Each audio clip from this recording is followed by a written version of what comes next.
All right, ladies and gentlemen, we are live, and we're finally here to watch Beverly Hills Cop. Now, if you've been listening to the channel for any amount of time, and you've seen the film, you've heard us reference it countless times. Dion and I swear by this movie. We've probably watched it together probably 20 times minimum, and I've probably seen this movie more than most Star Wars films. So this is going to be a fun one for me, for all of us here, and we're going to be drinking. So speaking of all of us, excuse me, first off, we're joined by a very special guest, all the way from Midnight's Edge After Dark. Apparently he's canceled. It's Tom. Hello. We're also joined by the last standing Simone, Big Rig, Nick Utam. I refuse to fall for the banana tailpipe this time.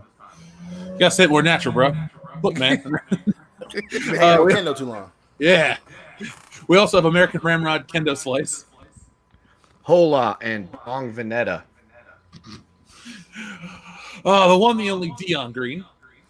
$5,000. That's is what I'm here for. And then we have a special guest with us from Mindless Entertainment, a.k.a. Jesse Milestone. Me, that's me. I'm here. She is here. I live here. And we're going to be drinking. We've been drinking. I'm pumped for this. I figure if we're going to all drink, why not drink over something good? So this is a drinking stream. You see the rules at the bottom of the screen. We already have one from our friend Jeffrey Turner, a.k.a. Mega Jetty 1. He says, "Hail, I'm here and ready to play the movie." Yeah. Thank you, Mega Jetty 1. Now, before we start said movie, guys, what are we drinking tonight? Nick, what do you got? Let's see. I got the Creature Comforts Bibo Pilsner, all the way from Athens, Georgia. Woo! Kendo, what you got? Michelob. Well, Dion? Motherfucker, I went and robbed the goddamn stove. I got Stone Brewery IPA. I got me some scotch on retainer that I didn't finish from last night because my wife browned out. And then I got some Modelo's because, like Brian Ortega, I made a motherfucking choice. And on top of that shit, I got some Lansing Brewery exclusive IPA Angry Mayor, baby. We're in this shit. We're in this bitch. Oh, and some bourbons on retainer too in case I get tired of the scotch from brown out evening. So I'm ready, motherfuckers. 5,000 You're calories. saying overcompensate? Listen, Dion. Every time you say brown out, I feel a little offended. Okay, you need to quit that shit. Oh, my bad. This is a personal attack. Nick, I think your wife is rubbing off on you too much. My It's good to know you got her back, Jesse. Oh, and by the way, you're wasted. My man Nick browns out, and he's brown. That's a double entendre, baby. Ooh, I like it. That's too much brown. Too much brown. I got something I've never had before. It's called M Special G-Town Grapefruit IPA. There it is. I don't know what the hell it is, but I'm ready to have one, and I'm excited. have a couple drinks in honor of the chat. Also, TLJ Screwjob sends in a drinking super chat that says, "Dion, Nick, and Kendo, your cocks can get hard during that scene, but Jeff and Tom are the bosses. They just can't." Well, our dick's got to say one, Tom. Plus one reference, sir. It's a deep reference to this film. Okay. So do we want to just get the film started instead of waiting? Is Big's pussy port? Yes. Yeah. That's a yes across the board there, Ghost Rider. So, folks, this is a watch-along drinking stream fun time party. It's going to get sloppy, but we have a lot of fun stuff to say about the film. So, everyone get your timestamp set to 0 and press play right now. Old school Paramount logo. Yeah, there we go. So I just went to the grocery store. That's why I'm a couple minutes late, folks. And I may or may not have listened to the soundtrack while getting beer and food.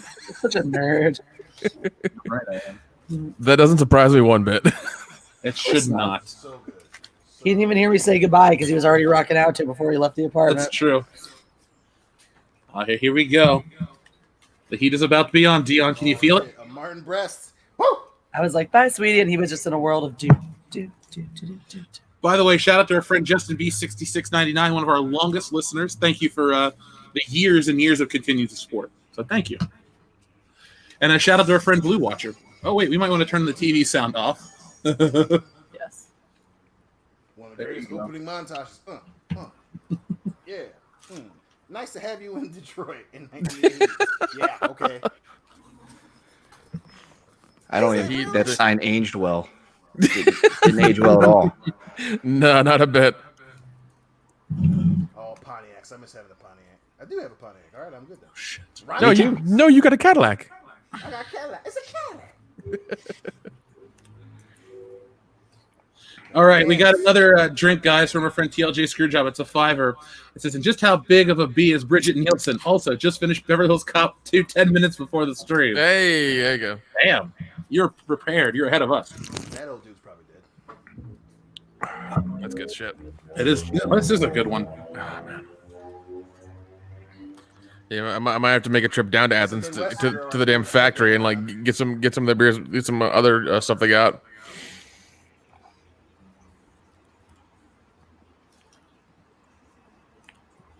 Oh man, It's good. Oh, so Dion, since this is the film of our friendship, how did you discover this film?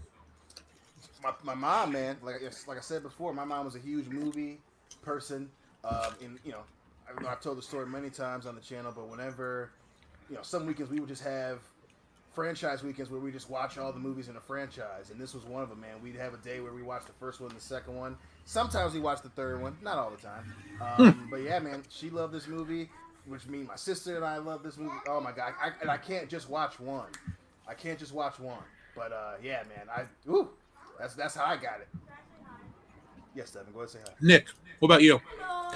I saw this movie when I remember I was going through an Eddie Murphy phase in high school. I was wanting to watch all his movies that he had done, and ran across these, and I was just like, these are really good. That third one though is it doesn't exist, so it's fine. But like I was going through that, I was going through Boomerang and other ones that he had done as well, and I found these, and I was like, these are really good. These are really awesome. And that's kind of how I found them, and I've loved them ever since. Obviously, ever since I've been on the podcast, you've constantly mentioned them. So, like I've got them on Blu-ray, I got them on digital, I got them on all kinds of stuff. So, yeah. What about you, Kendo? I'd catch it as a kid here and there on TV, and then as an adult, I decided I needed to own it, and I have it on Blu-ray and the soundtrack as well to both movies, and listen to it regularly. And I've watched this movie probably once a month. Good man. Tom, the canceled. What about you? I love these movies so much that I even like the third one and have the soundtrack. I bought the third one. Yeah, I bought this to the third movie. Yeah. Damn. Yeah. Like the only person who's been able to beat me in my fandom so far is probably Jeff with his CEDs and whatever not he's got. But I mean, there's still a few things I probably have that he don't too, but we fight about that all the time. But no, I've loved this movie since I can remember. I saw it when I was like 5 years old when it first came out on VHS. Believe it or not, me, a little 5-year-old, seeing this movie for the first time. But yeah, I loved them ever since. Yeah, I was fairly young when I first caught this. We knew somebody that a friend of the family needed money, so they sold us a bunch of movies. And Beverly Hills Cop and For Your Eyes Only were the two that I got. The other ones were some action movies I don't remember, but I saw this movie, and probably the first time I saw it was when I was 7, and I've been hooked ever since. And yeah, you talk about the collection I have. I have this movie on every format that exists. I even have listeners like Cesario Japan that have sent me Japanese Blu-rays. I have an 8mm version of this film. Wow. I just absolutely love it. There's no limit. I'll send you a picture one day. An 8mm version. That's hardcore. That's how he's man. got me beat, man. Like I've got all the soundtracks. I've bought every Blu-ray and DVD and the VHSs and all that stuff, but I ain't never had nothing besides those. Dude, I've got all the Funko Pops and all that kind of stuff. I did break my Funko Pop rule. You have that mug? Oh, and I have a mug. Jesse got me an Axel Foley mug for my birthday. Hell yeah. Jesse, what about you? This is your first semi-sober viewing? This is my soberest viewing. Yes, Okay. the last time. We got to get a petition in NECA to get an Axel Foley doll. This is getting People are talking about it already, man. People want a NECA Axel, man. It's hilarious watching people continuously post about it. It's great. And you got to have one to where you got to have two, actually. You could do 3, but at least 2. Got to have one for the first movie and one for the second movie. Right. Well, and you have to have him in multiple outfits. You have to have him in the That's what I'm shirt and the saying, yeah. jacket and and all that other stuff too. So Well, Yeah, that's for why I sure said gotta at least have- one for the second movie and then one for the main outfit for you this gotta one. can we have One for a third alternative for Johnny Wishbone? Can we get that one too? Johnny Wishbone. Yeah, Johnny because like Wishbone. I would kill for just like a weird alternative of like it's just called Johnny Wishbone, but it's still like Eddie Murphy. Yeah, that's one of the two. That's one of the two for sure. The fucking Lions fucking varsity jacket you gotta have. Obviously the one from the first one with the Mumford t-shirt and the zip-up hoodie and the jeans and the fucking Adidas. You gotta at least those two. Yeah, that's what I was thinking. I wonder if that was intentional. Probably. I mean, they can do this version too if they wanted to really rape us up the butt for some money, but I buy it. Tom, at this point, it's like, hey, Jeff, we'll give you every Axel Foley costume possible, even the deleted scene version. Yeah. Well, see, and then the costume he wears for part 3 is basically the same costume for 2 with hush puppies. You know what? Oh, God. Oh, first off, we did miss a super chat from Tito Torres who said, this is going to be a great night, boys. Cheers. That's a 2 for guys. All right. Sounds.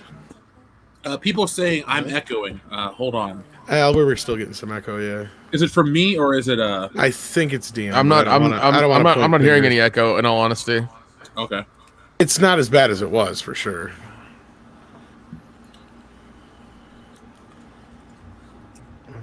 Every time I hear this song, I think of this scene. Every time. Oh, Of course. And I believe this was the song that they had done like 2 or 3 years prior to this. That was just a album track that they threw on this album, and it became like one of their biggest hits. Oh, nice. No, dude, Tom, speaking of big hits, this movie was a bigger hit than Ghostbusters in 1984. Technically, yes, but since it came out in December, it made most of its money in '85. But yeah, it did make like almost, I think, 70 million more. It's just so weird to think, like, everyone's like, Ghostbusters. Look, I love Ghostbusters. I don't have a bad word to say about it. But Ghostbusters has been this cross-cultural phenomenon for decades. This movie came and went, but it was such a big... It's so weird. It's kind of like Avatar, where at the time it came out, it was a big deal, and people don't talk about it much anymore. I mean, you can sadly... I don't know about it going. I wouldn't say came and went, but I think the third film really hurt the franchise in a lot of ways. No shit. As much as I like it, but there's like that movie's a horror story. I don't know if you guys know much about it, but like John Landis was told to do the impossible with that movie. Yeah. Really? And they didn't want to pay Harold to do the fucking soundtrack either. Oh, what? Yeah. Well, the big thing is like Eddie was trying to do more serious work, so I don't know where he got it in his head, but he's like, I'm gonna do Cop 3, but I want to be serious. I don't want to do no jokes. So the studio's like to John Landis, make Eddie Murphy funny without him knowing he's being funny. God damn it. Oh my god. Yeah, it was just a clusterfuck, basically, yeah. Are we 15 minutes in yet? Oh, God, no. No, we're not. We're not. Just about. Here's the thing. At the 11-minute mark is when Axel F plays for the first time. It's like 10 minutes, 50-something seconds. So that's always my how long I know the movies have been on for. I'm not listening to you, Jeff. I thought you were dead, Greg. My kid's name is Jeffrey, so I did that to him all the fucking time. La, la, la, la, la, la, You do that. Stop it, all right? Jeffrey is still talking. I am not listening to That you. fucking phone right there. He's like, I hate it when you do that, Dad. And that motherfucker lost to Kwame Kilpatrick to be mayor. Dion, I remember when you showed up at the Star Wars Celebration Fandom Menace meetup. You screamed this, remember? Oh, yeah. Oh, shit, I had forgotten until Oh my Kendall God. reminded me that I did that. I was like, yep, that sounds about right. Yep. I heard it in the bathroom. I'm like, yep, that's Dion. So, boys, I got some good news. We got a $20 super chat from our friend Christopher Richop, but we have to drink our whole drink. It says, let's get this party started. Party boobs!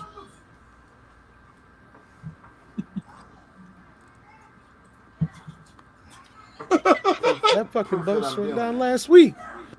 There we go. This is not my locker.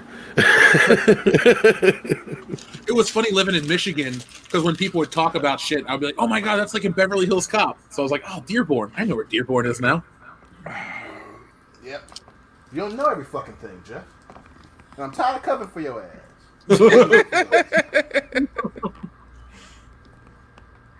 And man, I didn't chew it all off. You got a little ass left. Don't fuck with me. Fuck with Not me, now. asshole. Go on. Not today. Oh man. And it's just a cool little testament, especially when you talk about like character development, a cool testament to his relationship with Inspector Todd. You know, so many movies don't do that shit anymore, where you show the relationship between, no matter how quick, the relationship between the authority figure and the protagonist. And for him to get chewed out, and he's still making jokes. You know, they reference other bullshit that Axel gets into, and even after getting chastised and his job's getting threatened, he goes, "The chief didn't chew it all off. You got a little bit of ass left." Like that. Like that's a small thing that movies like Ghostbusters just cannot figure out for some reason. But that scene shows us how good a cop Axel is, though. Because you got to imagine he's got to be a really good cop for his boss not to be like, "Get the fuck out of here," you know? Right. And then let's point out he literally says it. You're a good cop with a lot of potential, but you don't know everything. Exactly. So he's a great cop, but you know he has issues. He has flaws. He's not a perfect fucking character. He's got a problem with authority. Yeah, and I mean, we got to imagine what it was like not to have black people in movies at this time because, you know, the Chief's not black, Eddie Murphy's not black. It'll be like, what, 20 years before he's black? Yeah. He doesn't have a white friend, you know, because that's too much diversity. Well, I mean, if your friend is Italian, he's definitely a version of white. Well, that's true. That's true. Good point. But he's not Italian yet. You got to remember, everybody in this movie is white. They're all as white as Judge Reinhold. Listen, Judge Reinhold's pretty damn white, though. I'm being an ass right now. I hope he realizes that. If you white, you Ben Affleck. I'm being an ass because, you know, there was no black people in movies before now, you know. There's no black people in this movie either. I mean, I don't know. That's what I'm saying. Everybody's white. Right, it's too bad. Eddie Murphy's not going to be black for another 20 years. So Esquire has totally nailed it. You know, Eddie Murphy didn't count back then. Esquire. Neither did Michael Jackson or anybody. Well, I mean, he saw you know, for real, like, you know, 92. You know. That's a gray area. He was the opposite. He was black and then went white, but that's a different story altogether. You talk about a friendship build. Beverly Hills Cop did it right. They did it perfect. How close they are in 4 minutes. Yeah, I love this story they set up here, and you can almost imagine that this is maybe how Axel got into being a cop. Right. Like, you can imagine, like, I always put it this way. Todd was the cop that busted him. And Todd's like, this kid just took the rap for you. So now, well, how about you do us a favor and you join the police academy and get your ass off the street?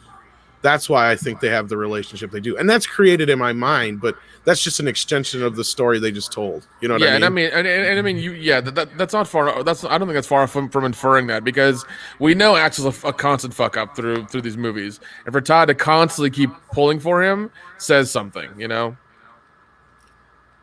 I just created that as my own backstory, but it feels like that's kind of what they're implying. Yeah. So my mom always jokes around about Eddie Murphy movies because she's like, you can watch him get progressively lighter through the years. This might be Eddie at one of his darkest pigments. One of the Darkness brothers. Darkness, midnight motherfuckers. Midnight evil motherfuckers.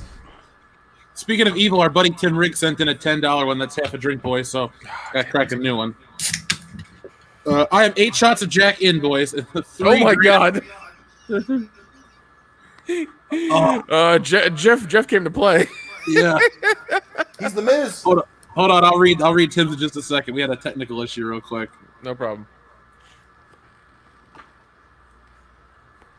Talk about best friend build right here. Oh yeah, man. Like, why didn't you tell on me? Like, you don't know? You know, it's like states. It's like state school. Why didn't you tell on me? Because I love you, man. Like, that's a real moment in this film. And that's what I was saying. Like, says, you don't know? He's like, no, you don't know? And he shakes his head and he's like, no, because I love you, man.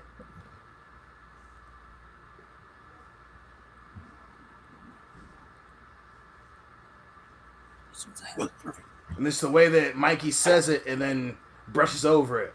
Like, they've been friends for a long time. And he says it quickly and then just brushes over it. Like, so, it's Tim, a real moment. Believe me, dude, I've been drinking. I'm ready to get real heavy on this film. Tim Riggs says, I am 8 shots of Jack in, boys. Top 3 greatest soundtracks of all time. Eddie Murphy at his peak. One of the few movies that I'm willing to say is as close to perfection as a movie can get. Party Boom for life. Tim, we fucking miss you, man. We goddamn miss you, buddy. Ew. Get your ass back on the show when it's regularly on, Tim. What's wrong with you? No. We miss you on the show. We miss you at these conventions as well. Whenever they fucking go back to being normal and shit.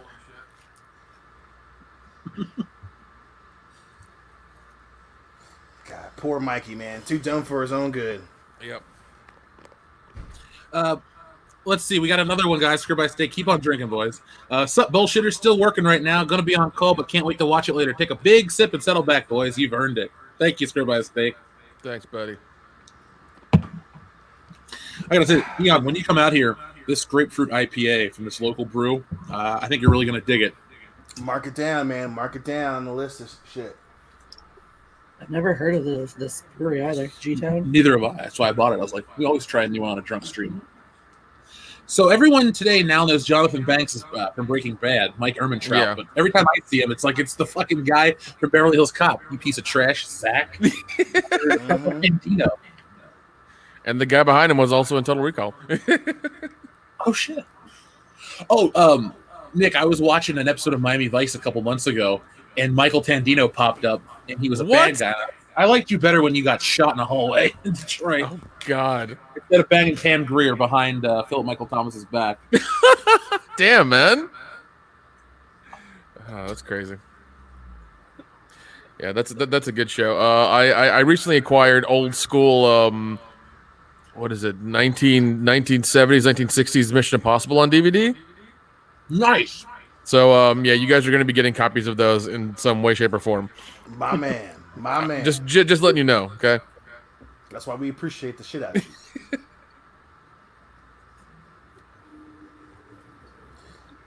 But yeah, man. And too, like, you know, just the type of person that Mikey is. Obviously, he's not smart stealing fucking unmarked bear bonds. But he sees Axel go down with a hit to the back of the head, and he immediately is ready to get into a fight till he sees who it is. Like, he's like, Axel, he jumps to get into this fight. And, you know, and then he realizes it's fucking Zach. But, yeah, man, that's even though he's only in this movie shortly, Mikey's a great fucking character. 1, a hoodlum friend. 2, professional head in the cop's apartment. Yeah, so like I think Tom is right for him inferring that he knows that you know, he helped Eddie get out of being in a bad situation in the city because he knows he's a hoodlum friend because of the, you know, he probably knows that he was in, you know, whatever jail or something like that. So he knows that he knows his friends and stuff. So it kind of makes sense. Well, I mean, he's Detroit PD, so they probably looked him up, and I'm assuming one of the reasons he went out to Beverly Hills from Detroit is he probably has a rap sheet. So you could assume that, but I mean, yeah, he does kind of seems like he knows he's his friend right away, and that's kind of where I like assume like at some point when they kept getting in trouble or whatever kept happening, and then you know, the chief took him under his wing and stuff like that. Seen him as a troubled kid. It's a possibility, or they just looked up his record. It could very well be. Oh yeah, great '80s LA montage. Love this shit. All right, Jesse, can you take me to all these places? Yeah, well, I can take you to that specific palm tree. Cool. I mean, well, it's still there. It looks like that looks just like San Beverly. Francisco, baby. Cold water becomes when you come down. Beverly Hills Hotel. Oh shit! Apparently, it's owned by different people now.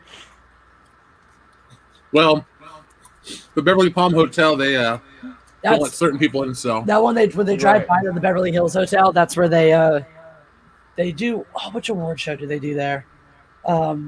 This shit's tame by today's standards, I suppose. That outfit, what the fuck? Keep your ass on the road, Axel. God damn it! That guy looks like Duran kicked him out.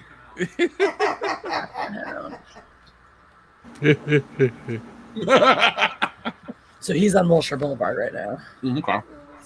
Yeah, all the Homegirl wants dealerships some chocolate in her motherfucking. Is this place expensive? Either that or she was just caught off guard because she's probably never seen one of those. Exactly. Yeah, we need to go to the Beverly Palm Hotel and get some robes. You know. Mm-hmm. Well, nowadays you can't steal them. They charge your ass with anything's missing. I mean that's fine. Charge me for it. I'll gladly wear a comfy Beverly Palm robe. It's fine. Just give him a fake credit card. Subtle got 3 of comedy. them He in a picks up the bag. bag and then the way he carries it. Yeah, I know. He still He's only like, got it one "What?" finger. I just got I one gotta- question. Yeah. What would Axel do if they actually tried to charge him? Nothing. Like if Rosewood and Taggart don't pick up the bill at the end, what does Axel do? He probably He goes puts it into on a debt. credit card and goes way into debt. Yeah. I'm assuming he's got at least a credit card, but I'm sure he probably doesn't have like much equity. Let's say this is 1984 Axel Foley. I mean, as a detective, I'm sure he brings down, for 80s, he probably brought in, probably 60 grand maybe. which wouldn't be too bad, but Well, yeah, I mean, especially in the 80s. Now, you can make sure you get an American Express, you know what I'm saying? You can get you a couple $1,000 limit. You can stay at the Beverly Palm Hotel. For like a day and a half. yeah, I'd say he'd be For a way, weekend, way yeah. in debt, but yeah.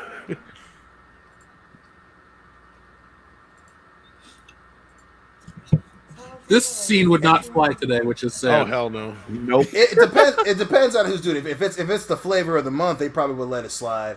Or if it's Melissa McCarthy doing something, they probably would let it slide.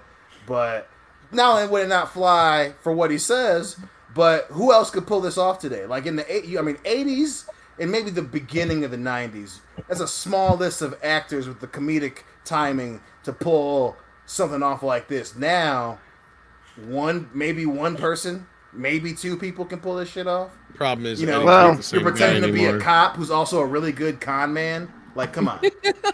Well, that Yeah. and I don't think you can go in present day and write a article about Michael Jackson sitting on top of the world when he's laying 6 feet below.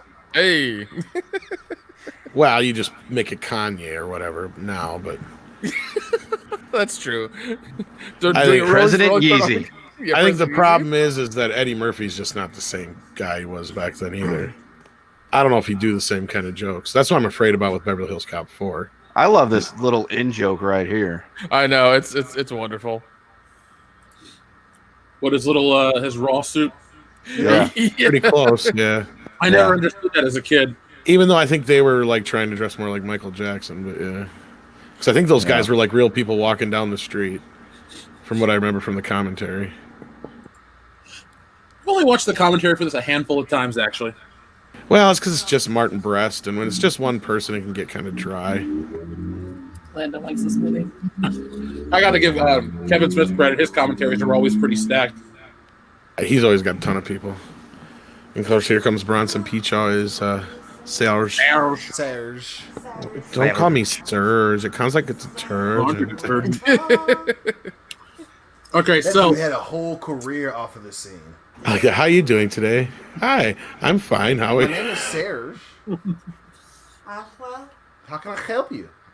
Achwell, Achmel. Sorry, I didn't understand what you just so said. that model's based off the director.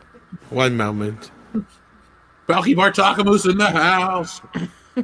He can't act no more anyway because all the shit he does too is like Yeah, cultural he's in the best part of appropriation. the third one. It's not even a joke. Serge is the third one. Like Yeah. him coming back. That shitty fucking movie. Donnie's in the third one too. Yep. Donnie. Because he sells him the gun. Donnie, I want you to clean this up and make it all nice and pretty for Ackwell. The Annihilator 3000.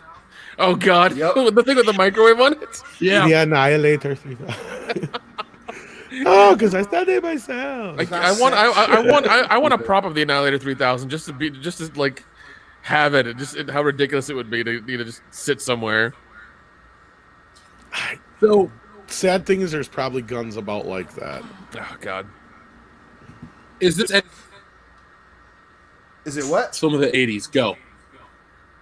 You cut Say out that there, again? Jeff. Is this Eddie Murphy's you best cutting film of out the there. 80s? Go. Oh yeah. Still? Oh, for sure. Listen, Okay. two gives this one a run for the money, but and then I mean, Coming to The America is only- a close second. I was just gonna say, yeah, the only one that kind of even comes close is probably Coming to America. Yeah, that's for sure. Yeah, Coming to America is. Well, that or Trading Places. Oh, Yeah, yeah. Trading Places. Coming to America. But then again, Trading Places. The problem with Trading Places in 48 Hours is you really need the co-stars to make those movies work too. Like this and Coming to America is almost pure Eddie. That's true. I think you underestimate the Nutty the Professor. presence of Arsenio Hall. Listen. He's there, but yeah. Yeah, Arsenio but I mean, Hall is great in Coming to America. Don't put some Yeah. respect on his name. yeah, but I mean, honestly, nothing beats Pluto Nash. I mean, come on now, that was a great movie. It's true. Young Rosario Dawson. Yep. I think that's one of the few of his movies I've never made it all the way through. And I barely made it through Norbit. I forgot how. Norbit, I regret watching that movie. Yeah, that movie's yeah. I forgot how hot this girl is. Damn. Jenny Simmons. Oh man. Jenny. Every time. What is it? Also him is what is it? Adult Mind Is My Name was really good. I know it's not I gotta 80s, watch but like that. I know it's not 80s, but it's still like him being that character was spot on, and he did a good job.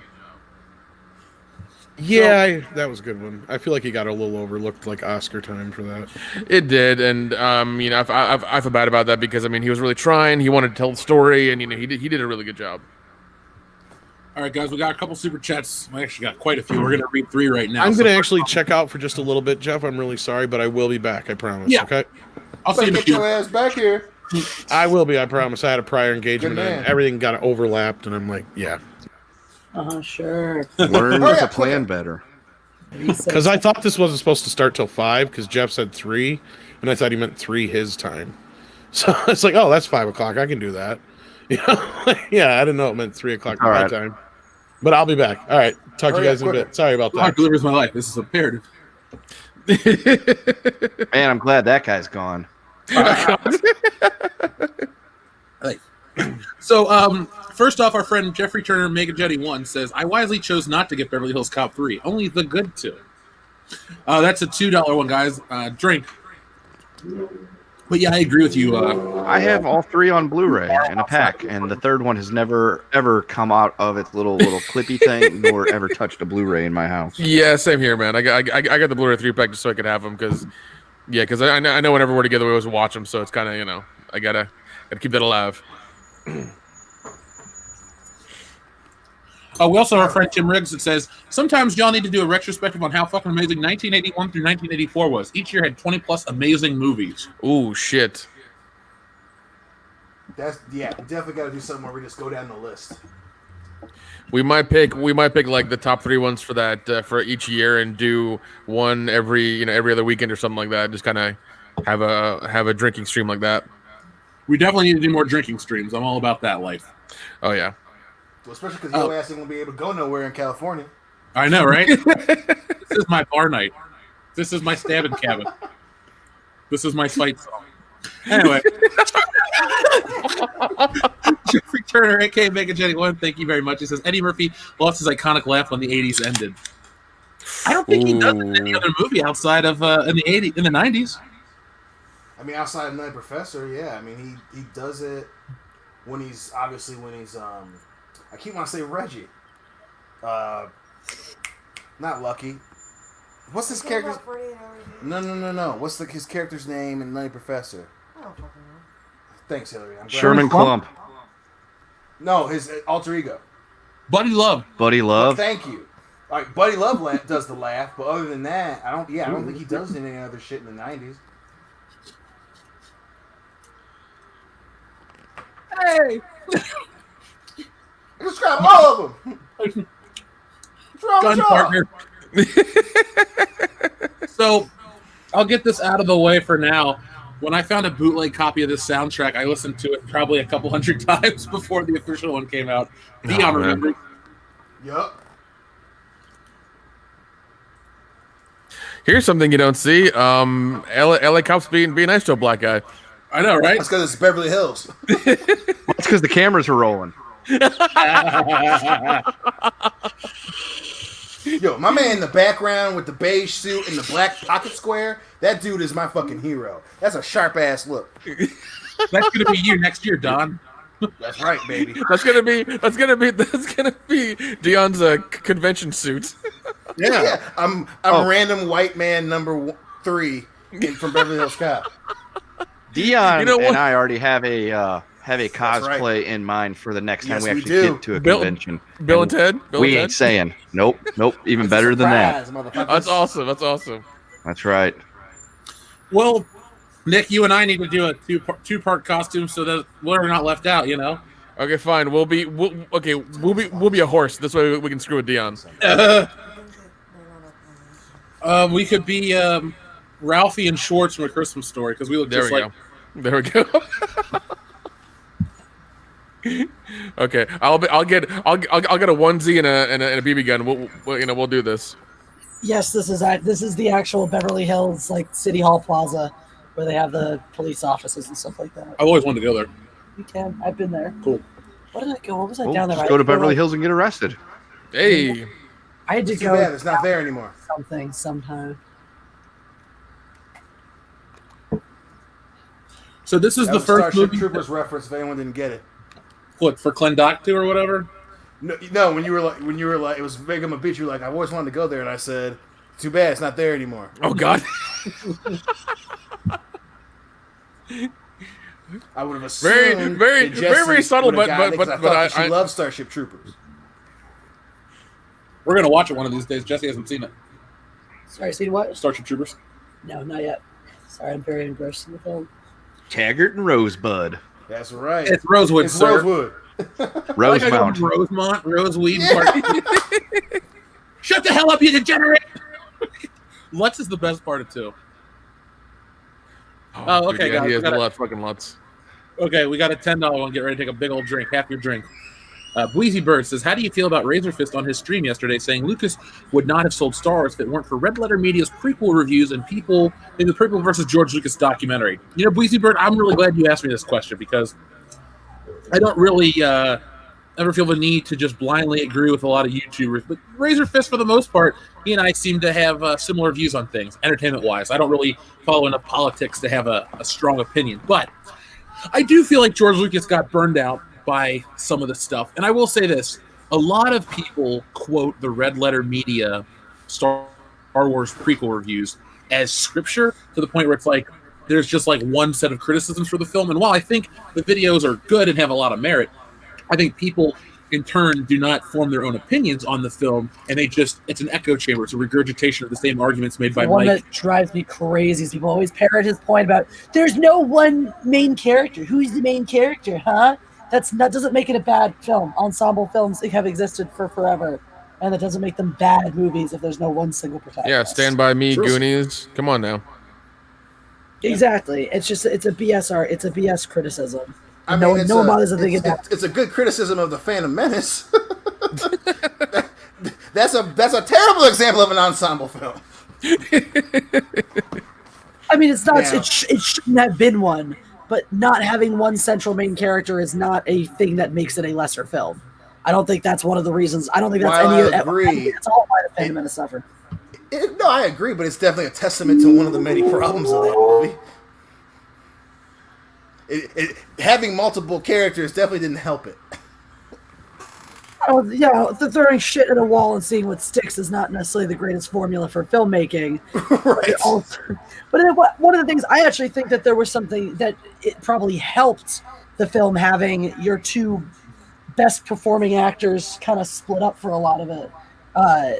Because then you have Qui-Gon carrying the moments where we have to deal with Jake Lloyd, and we've got Obi-Wan back on the ship, driving the elements of the plot there. And obviously, Ewan McGregor's a solid actor. I feel like any of those moments where they split up, again, you had Ewan McGregor to lean back on when we discover Jar Jar and all that nonsense. So some cases, having these two guys that actually did their jobs, unlike Natalie Portman, and held up, their end of things.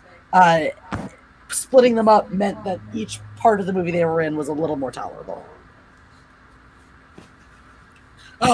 You and I had this discussion quite a bit, actually. And I just, Wheezy Bird, to just jump off, I do think George Lucas got burned out. And I think people have the right to critique the prequels the way they do because they're not perfect films. They definitely have their faults.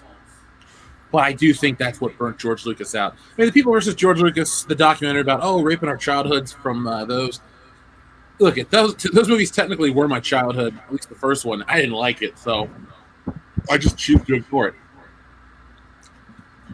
But yeah, it would be interesting to see an alternate reality Wheezy Bird where Lucas people were a lot nicer and he still stuck around, because no matter what you want to say about the prequels, nothing from the prequels is as bad as the stuff in the sequels. Yeah, that's for sure. True.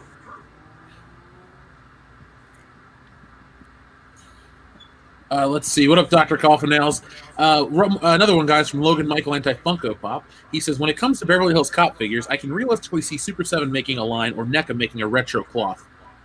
Yeah, Logan Michael, those are two of the companies that I expect, if they ever make a Beverly Hills Cop licensed figure, that it'll be that. By the way, boys, that's a $5, so. Big sip. Same crappy blue Chevy Nova.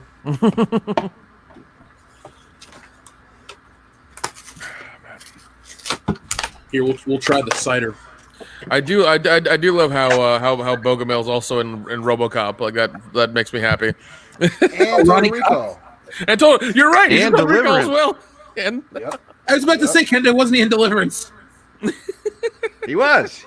He plays the guitar with the retarded banjo inbred, and then he gets shot and falls out of the boat, and they find him dead at the end of the Wallahapachachachi River, where the fuck they're at. Fucking George.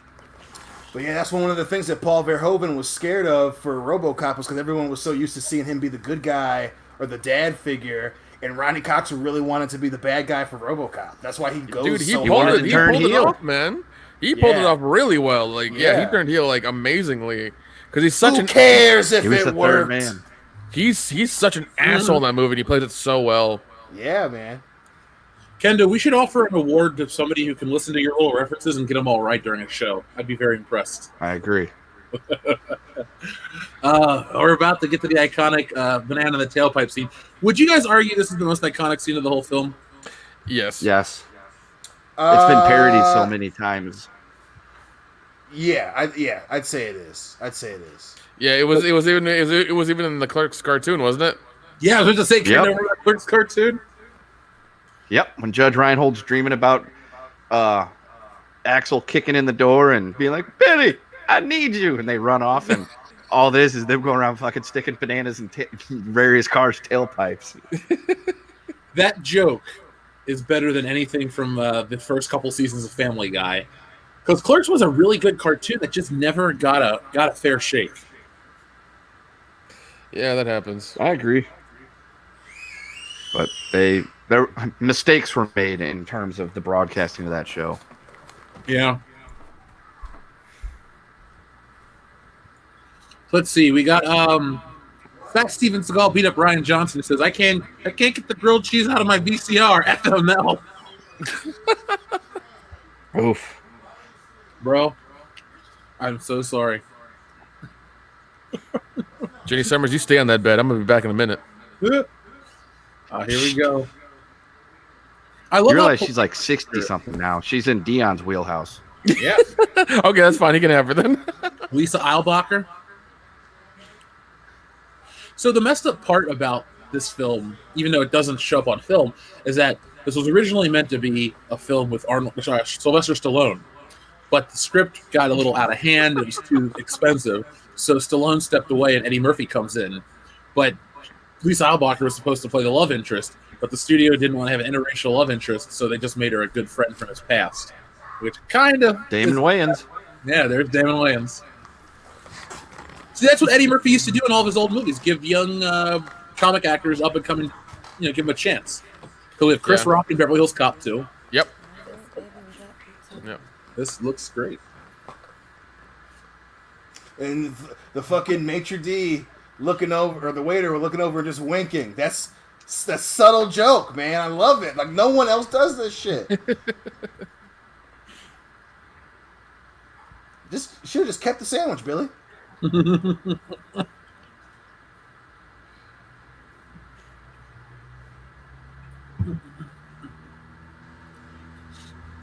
And then just the slow build of Taggart starting to like Axel is also great. It's like, Judge, you got to make this car act like it's dying.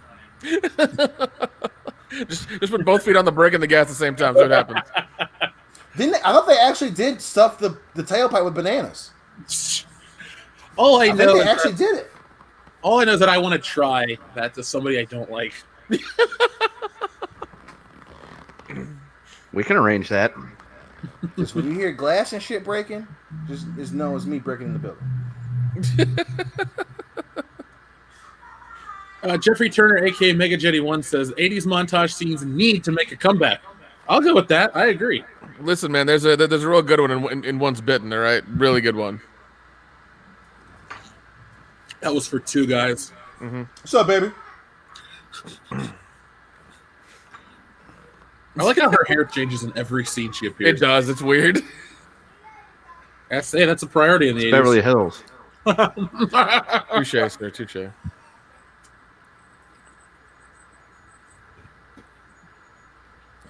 Yeah, buddy. But no, yeah. Back to your point about Jenny being the love interest. Again, it's just another reminder of how Hollywood studios, they don't give a shit about progress. Now, obviously, this is the '80s, but they will do what they think is going to sell the movie. So even if it is trying to not appeal to certain groups' restrictions culturally, they're going to keep doing it. It's no different than Disney taking John Boyega off the poster for the Chinese release. They say this shit, they do not mean it. Yeah. Well, remember in 2005, Hitch came out, and what was her name? Eva Mendes was the love interest because they didn't want a white woman with Will Smith. Yep. So and for the longest 05. time, the only actor that a lot of studios would allow to be in interracial relationships was Wesley Snipes. Yeah. Because his wife you always bet on in New black. York is white. His wife or his girlfriend, and I can't remember the other name of this stupid romantic comedy. His wife in there is white. Obviously him and J-Lo are a thing in Money Train. Like for some reason, Is she white though?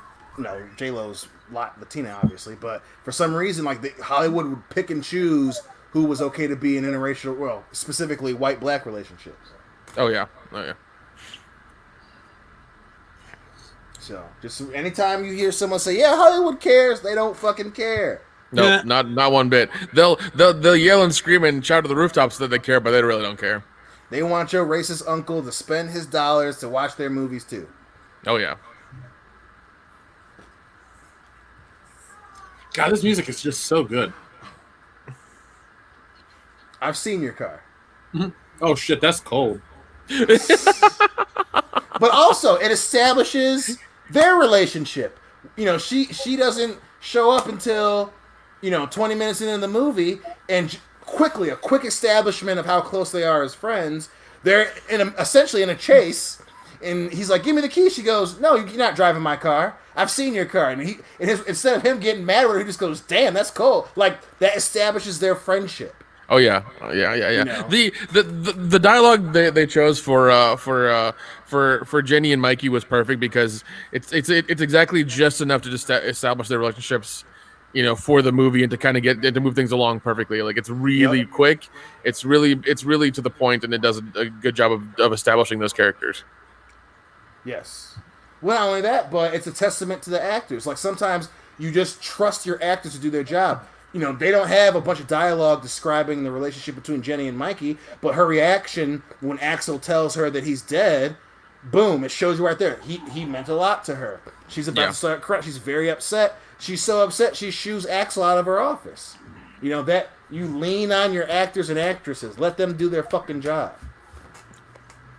Well, I think this film should be used as I don't want to call this film basic in like a derogatory way, but it's a simpler film than today's big budget spectacle. No. I think the word you're looking for is a tight film. Like everything's exactly what you need. Instructional. There you go. How-to. Well, it's an incredibly tight film that I wish more movies would be like today because this is a series of films. It's a series of franchises. Yeah. It was never established as one. It comes off. Each film stands up on its own. They have nice callbacks, but they're three individual films, and they're nice and concise. You get right to the point, you enjoy it, and you leave. Oh yeah, 100%. I agree. They should be used as some sort of instructions for sure because I like part two a little more because of the established friendship, and they can joke a little more, and Yep. rib on each other, and and there's more jokes there. It's a little more fun, and in my eyes. But I mean, yeah, all those films stand on their own, and it's really wonderful how they've done that. And I think, we definitely need more films like this to take a little bit more risk and do things in a smaller way, but a smaller, concise way, to where you don't treat your audience like idiots and have to like droll out like 10 minutes of just dull dialogue. There's Dominic Toretto. Speaking of drowning out dialogue. But no, Nick, I think you're right, nail on the head, dude. And like I said, Jeff and I, we change every time we watch the second one if it's our favorite or not.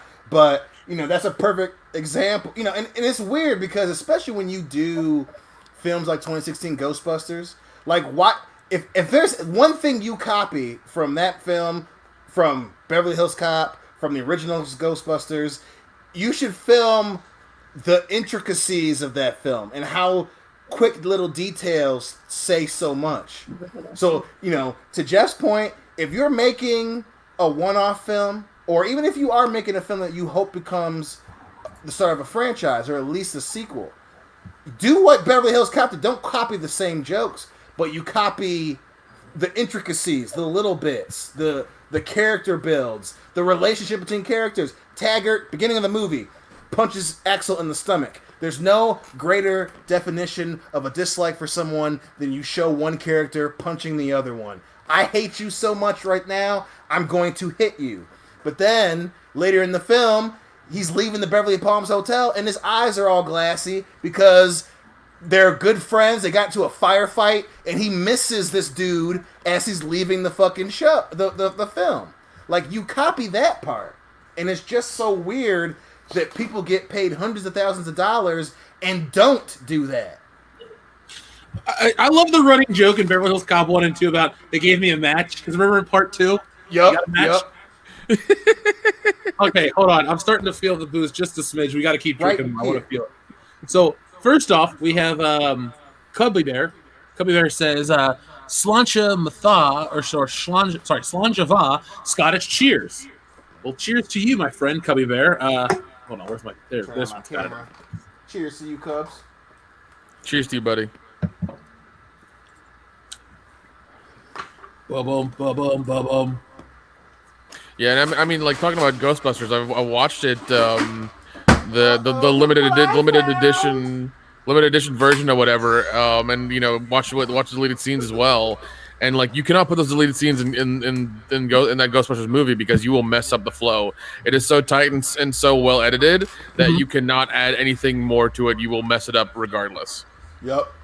Well, that's why I love when Critical Drinker broke down. He compared 2016 and obviously the original Ghostbusters, and he compared the elevator scene in the original to them testing the proton pack in the 2016 version, and he's just like, Paul Feig had no fucking idea what to do with those characters, as opposed to the original, the small joke of them using the proton pack, and is it stable? I don't know. And then they slowly step away. Like, that's a subtle joke, but it's hilarious. And then in 2016, they're testing it, and Melissa McCarthy, she's holding on to it, and it's throwing her around the alley and shit, and it's cringy. And just It's small try too things hard. like that. Yeah. And it's probably one reason why the planned TV show for Beverly Hills Cop didn't work out, because Brandon T. Jackson Can't act. He cannot do that subtle humor. Eddie Murphy is the fucking man back in the 80s at doing that. Over the top and subtle. That's a double whammy. It's one of the reasons why Coming to America hit so hard, because him, Arsenio Hall, John Amos, James Earl Jones, fucking... Who's a better dad, James Earl Jones or John Amos? Shit. John Amos, because he threatens to kick the king of another country's ass. I was going to say that too. Are you This is talking America, about like Jack. You talk about Lisa one more time, I'm going to knock you on your ass. That's such a feel-good movie. It is. it is? All right, speaking of feel-good, guys, we got get ready to drink quite a few of them. First off, from TLJ Screwjob, this is a $2 one. It says, Bob Morton made a mistake. Just you've never seen RoboCop, or right? Hmm? You've never seen RoboCop, correct? Yeah. Okay. Okay, we should do a RoboCop I'm just mad 'cause Starship Troopers double feature because we got the same people. Oh shit, dude. Yeah, cheap-ass that'd be good. crayons. Yeah. Our friend Tim Riggs says, "This is how good Eddie Murphy is. 1 minute he can be cracking jokes in a great voice, and the next he is a serious voice talking about Mikey." First off, that's a fiver, guys. Take a big old drink. All right. But Tim, that's the testament of Eddie Murphy. Eddie Murphy used to have. Here's the thing. I think he still has all this ability in him. He just doesn't want to do it. Maybe there's a little bit of insecurity, but I think he can pull all this shit off. Though I will say he probably hasn't done anything truly great on film. And Here we go. I've never seen Dreamgirls. There we go. Nasty Girls. The only song that's not on the damn soundtrack. Yeah. Just so weird. So weird. You missed that one. R.I.P. Vanity. Mm-hmm. And Prince while we're at it. There you go. I don't know. Maybe. She was a nasty girl. Club soda. If I get club soda, I'm gonna puke. Oh god. God, you know what's funny? Like, people watch the channel a lot when we're like getting fired up and angry and screaming about shit because pop culture is garbage. But when we get to watch shit that we like, there's gonna be just like some nice, quiet moments of just enjoyment. So it's like, yeah, Eddie It's Murphy. one of the downsides of watching shit that we not just like, but we buy their merchandise for. Speaking of, how'd your John Wick figure turn out? Pretty good or pretty bad? Listen, everything besides the face, I love the suit, the guns. I got my pose going on. Him with the pump action shotgun. But listen, this is how bad the face is. I pull out the toy and I go, and I show Hillary the figure. I don't say anything. Hillary goes, "Man, yeah, his face looks like shit." After you said, did you go, I do nah, love nah, it. I got the fucking 1911 with the bullet in it. I'm loving the figure right now. I am loving the figure. I'm just waiting for my Superman. It came with a bunch of. I got Batman coming, so I'm excited for that one too. I came this close to buying the Hush Batman, but I was like, I'm gonna wait till after I get Superman. I'm gonna buy Darkseid, and then I'm gonna get, if it's still available. Remember, I did accidentally order a bunch of Michael Keaton Batmans for Mezco, so if you want to just... No, I'm definitely buying one of those from you 100%. I was like, I don't really need 5 or 6, however I accidentally ordered. Many I ordered.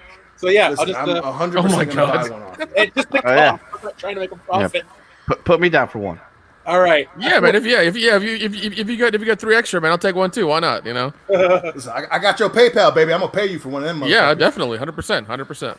And back to the movie, I gotta mention this again: the trust between Taggart and Axel, 100%, where they lock eyes when the dude goes to rob the joint. He's just like, no bullshit this time. He's still, again, subtlety. He's still bobbing to the music, but he's looking Taggart dead in his face. And Taggart doesn't say anything, looks back at him, and he goes, "Okay, I'm gonna trust him."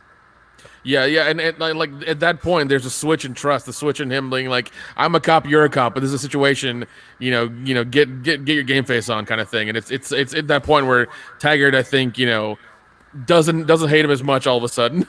Yeah, well, not only that, but props to fucking Judge Reinhold. He pulls off the "I don't know what's going on" face. Fucking right there, right back there. Yep, Look at that. back in the background. He's still looking around like, what's going on? Give me a kiss, baby. Like, this is subtlety. This is a throwaway scene, but it establishes their relationship. Fucking Paul Feig, pay attention to this shit. Dude, this guy looks like a young Willem Dafoe. If Willem Dafoe was 45 in 1984. He's William the Fiend. William the Fiend? Yeah. William the old and tired. Hostility, man. Fucking props to Eddie Murphy with the judo throw. Oh, nice. You're a real cop, you know that? I just love how Taggart's like moving on kill you. Like, dude, Richard Hine, Beverly Hills Copperfield.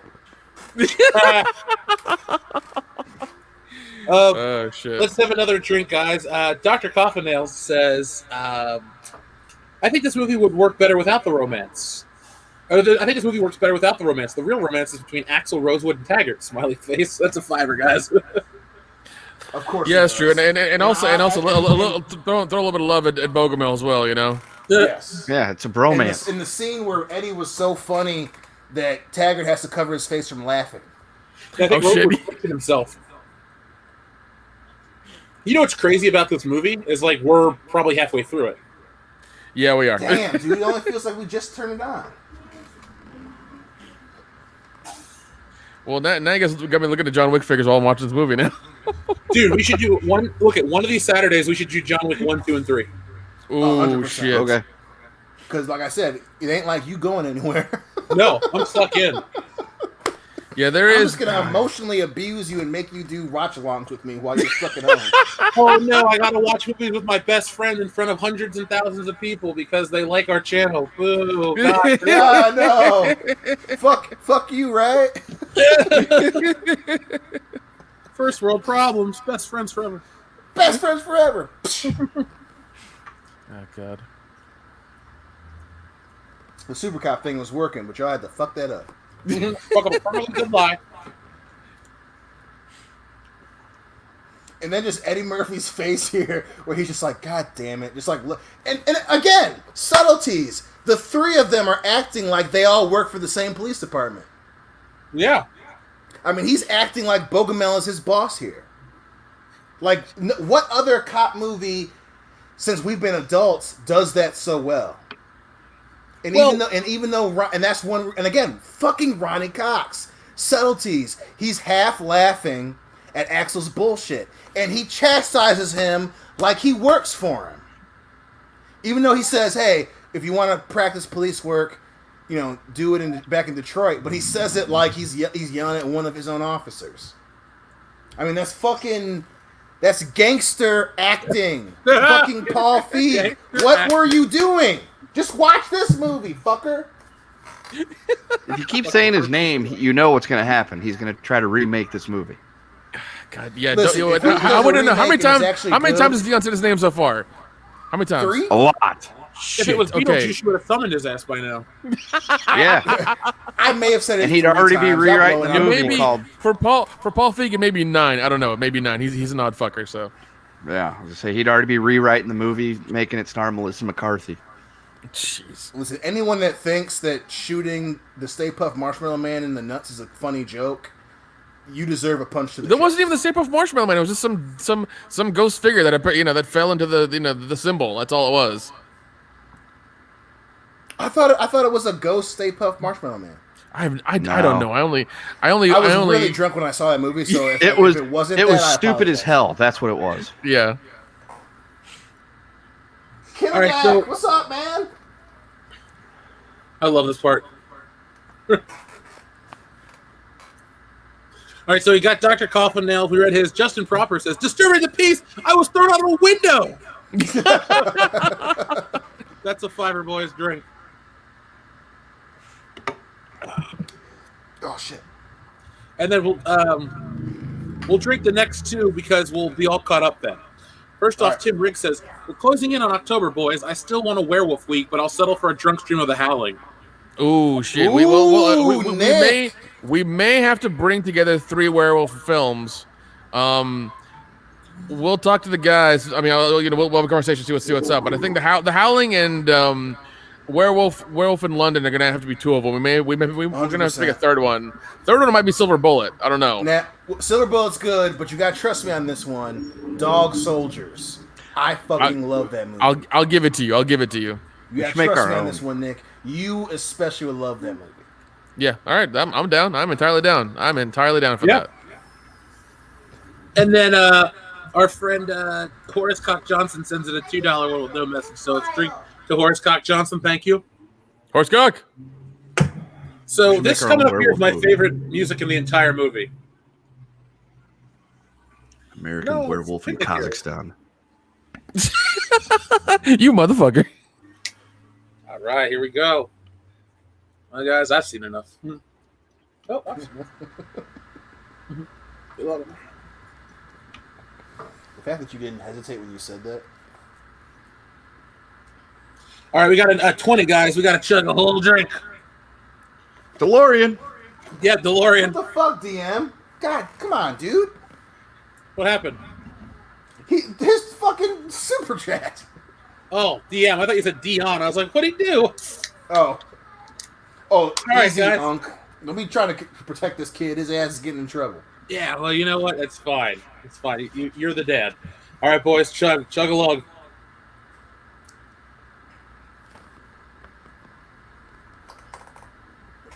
Oh, fucking Dean.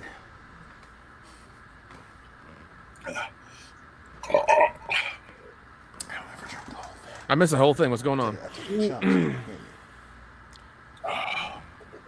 Oh, God.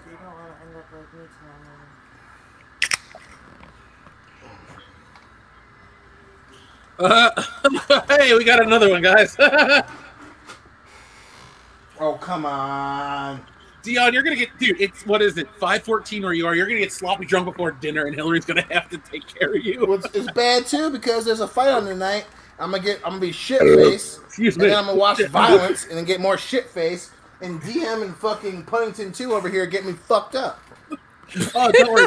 We got part 2 to get messed up for, and I got some shit we're doing today too. So it's gonna be a very interesting, loose day.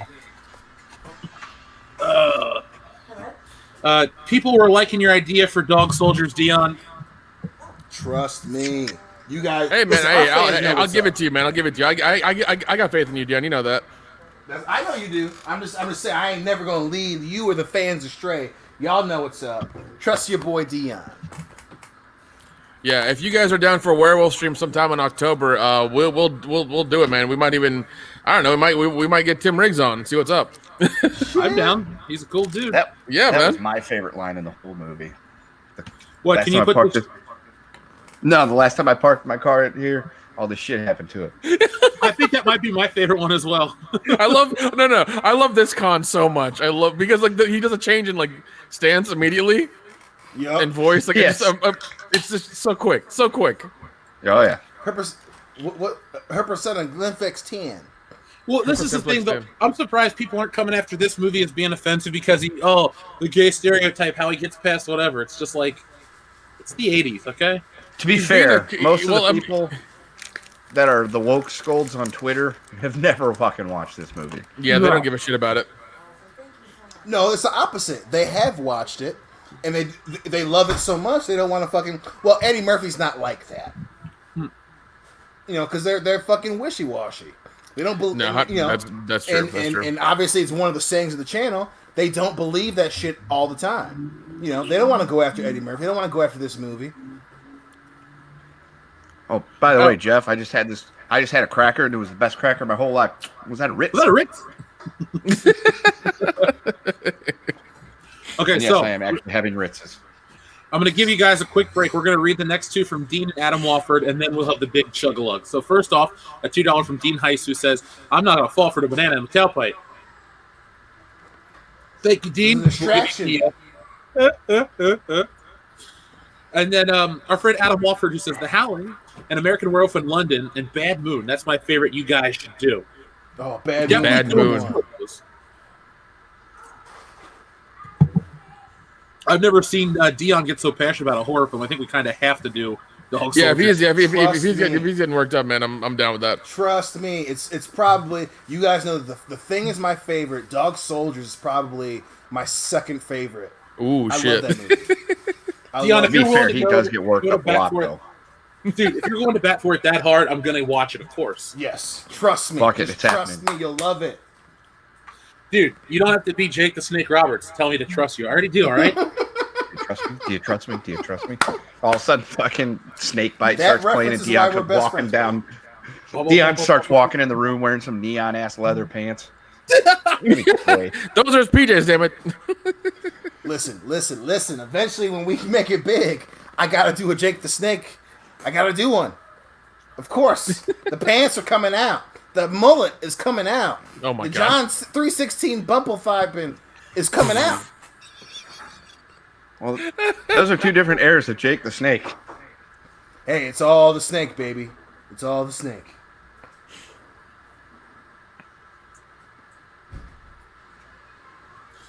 Victor Maitland's a dick, and I love it. He's a great villain. Even them, he goes, "You not know who you are dealing with." At some Okay. point, we need to come up with our favorite ever wrestling intros. Like just like from theme song hit the walking into the ring, or like songs just themselves. Just the songs themselves, because Jake the Snake Roberts' theme song is one of the best of all time.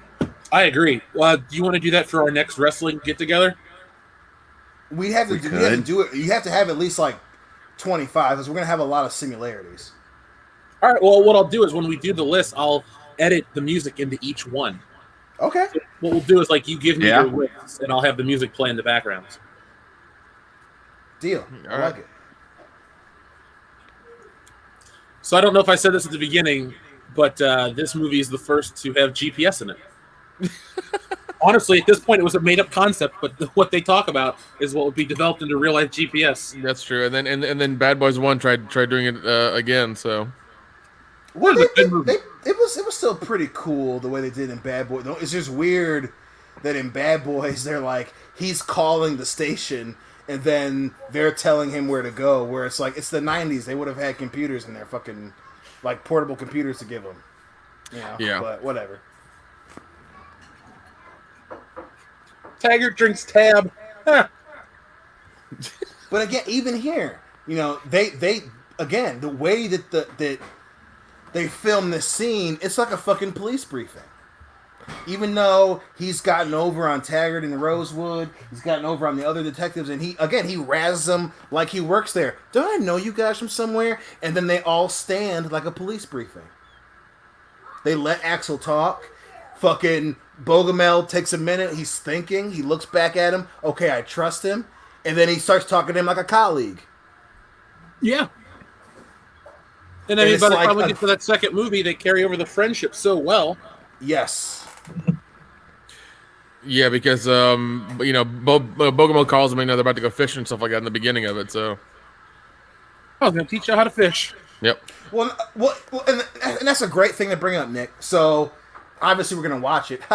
But when he calls Axel, you know, so he calls Axel, and then he gets shot, and then Axel goes out there. But during that conversation, he's canceling, so Axel knows he's working on a case. He doesn't know because he told him. He knows because they're friends.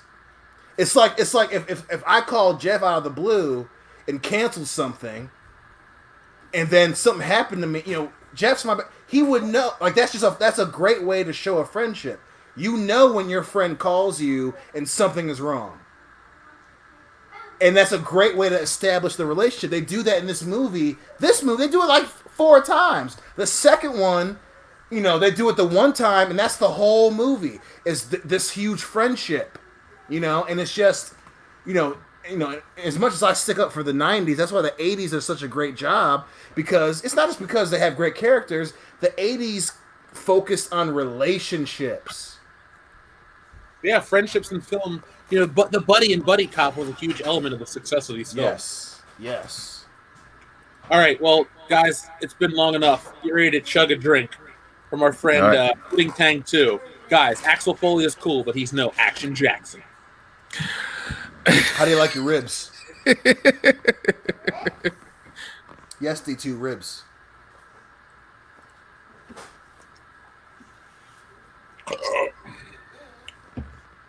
I should make screwdrivers after this. These sound good. Keep your voice down.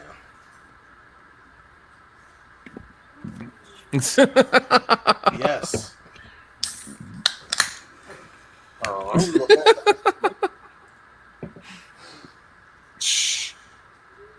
Imagine owning a brown suit, Jeff. You imagine it, Dion. I'll just watch the movie and know that I'll never do it.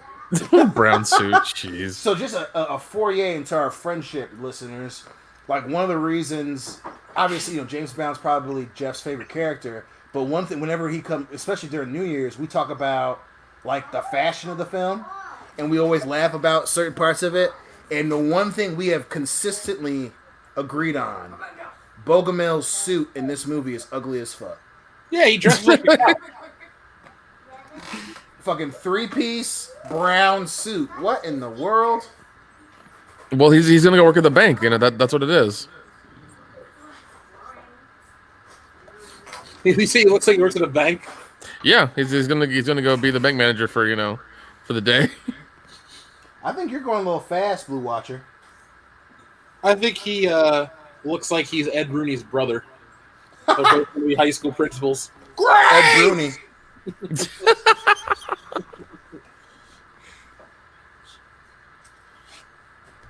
Shen Babiro. That's great. Shen Babiro? So someone's name is Shen Babiro. That's great. I want to steal that so bad.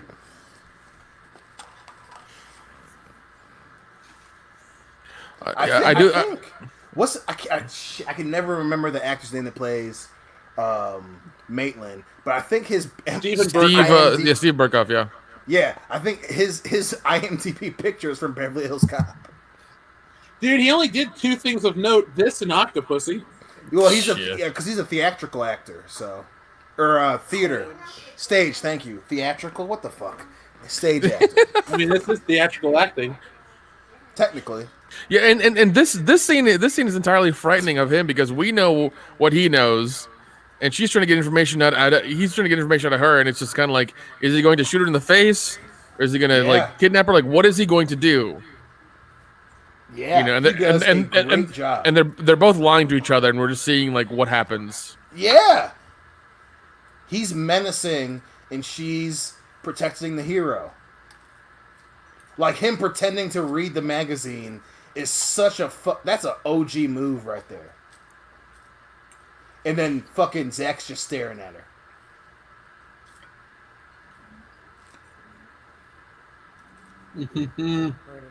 He's a good villain. Well, not only that, but like the subtlety of him flipping the magazine over and staring at the back. Like, again, that's a very subtle move because him doing it, you see how thick that magazine is. So he, like Nick said, he's interrogating her. He's pretending to read the magazine. So when he flips it, you know he didn't read that shit. That's a thick-ass magazine. He didn't read it in the minute and a half. If you ever become a lawyer, we're going to have you use the magazine defense to get someone out of jail. It's like, look, if the gloves must not fit, if the gloves does not fit, you must acquit. And then that's a thick-ass magazine. He didn't read that. I'm going to tell you right now, if any of my boys from my show are in trouble, listen, I'm going to be reading the room. If somebody's giving you shit, I know you full of shit because you were reading that thick-ass magazine. You expect me to believe that you were done in 30 seconds? I don't think so. Ass whooping incoming. Case closed. Free him. I don't fuck around. I read body language, sucker. I'm like Skynet. Only I like thick chicks. All right, guys, let's drink for our most recent super chat from Boris Cock Johnson, who says, "The Howling 2, just so we can discuss Sybil Danning's chest." Ooh, shit. I know what you're saying, and I like it. It's weird how you say that. I mean, anytime you want us to talk about them, that's fine. So I see people in the chat making comparisons between this and Fletch.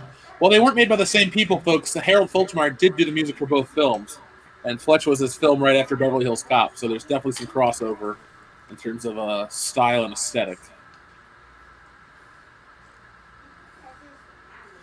Kidder Drac, you are correct. That is why they put the poster in Beverly Hills Cop 2. Nah, don't be stupid. That's my favorite Serge line ever. I know you say it to me literally all the time. I don't think you realize how much you say that. It might be my favorite Beverly Hills Cop line. No, literally. So, like this past New Year's when you and Jesse came up, you said it at least like 4 times. Yeah. Hey, Jeff, you want another beer? No, don't be stupid. God damn it. No, I'm serious. This fucking 6'5" half black Serge on my goddamn couch. Okay, I wear suits. Guys, my local bank is going to offer exclusive Eagles checking accounts. I'm so excited. Are they going to give us a cut of the Eagles team? No, That's the best one. just This gonna is the get news of the day. discounts on Eagles merch and an Eagles debit card. The Eagles debit card, huh? I'm very excited. They have a Bengals debit card. I'm embarrassed. Huh. I'll come and knock Wait, you. your bank in California has a Bengals debit card? No, I still have an account with my local Philly bank. Oh, got you. They got a Bengals debit card? They have an Eagle. Mine is an Eagles debit card. I don't know. Jeff has a. Jeff's talking about the Bengals one. Yeah. He was from Cincinnati. Oh, okay. Third bank. But yeah. Look at you being loyal to your local establishments. Jesse, bitch, I always knew I liked you, girl. Your approval means so much to me. I'll be able to sleep well at night tonight. Thank you. At You night joke, tonight? but I know that you're telling the truth. Possibly at night tomorrow. At So. night tomorrow? It'd just be nice to sleep in general. Sleeping sounds good. You guys want? If You guys only want to Carson Wentz had your spine. between? Oh, I love this music. The Discovery. So cute. Yup. Jeff knows the soundtrack backwards and forwards, in and The out. funny, true. the I funny do. thing is, at this point, I know the soundtrack better than the movie. This is only my second time watching it, but I've heard all the tracks of the soundtrack a zillion times because of someone I know. It's true. So I will know that you guys are real because one time, I think when Hillary and I lived in that one-bedroom apartment, Jeff and I got shit-faced. And so we didn't watch the movie, but we listened to the soundtrack to the Beverly Hills Cop front to back. And we were That was my literally bootleg I had. sitting there drunk as fuck, Oh. recalling which part of the movie it was from. Yeah, when I got the official soundtrack releases, I got so excited. I was like, Dion, I'm going to quiz you right now. Yeah. Welcome to the party.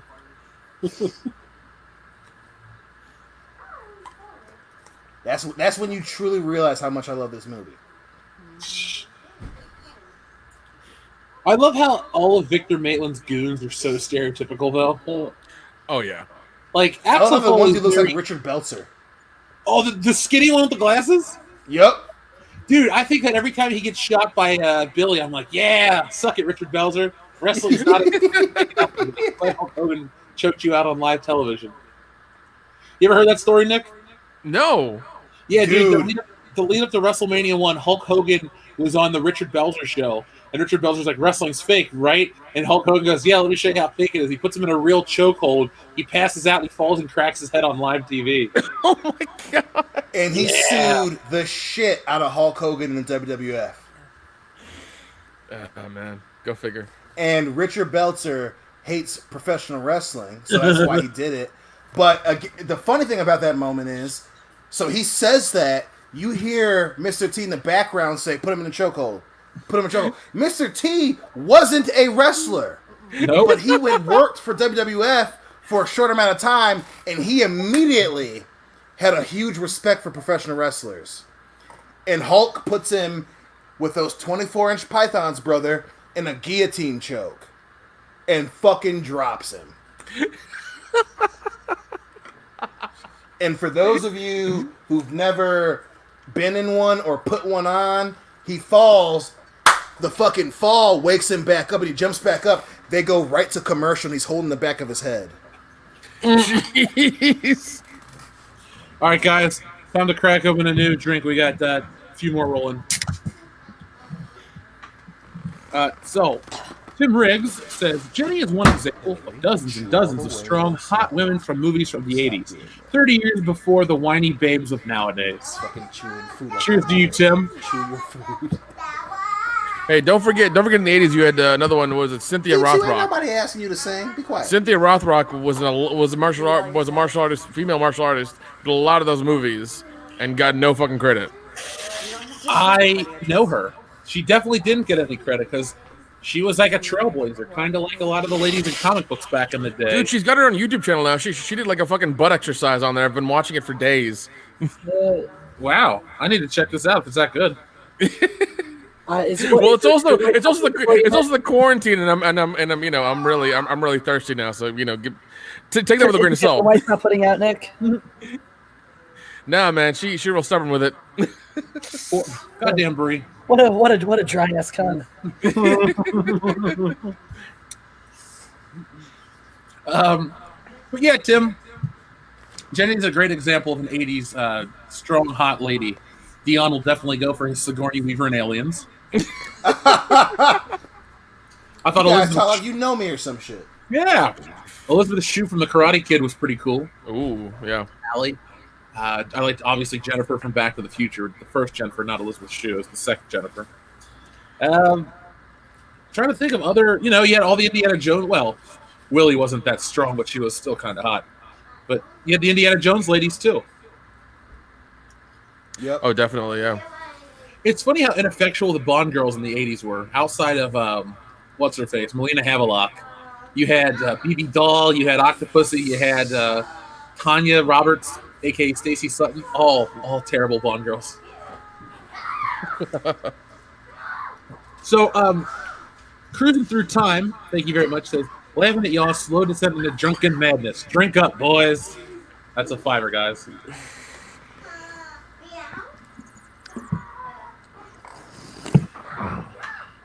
And while we're drinking, we'll drink our last $5 for now. It says, for Adam Walford, thank you very much, Adam. Now, which one was going to do a crossover with Beverly Hills Cop? Lethal Weapon or Die Hard? Oh, that'd be Lethal Weapon.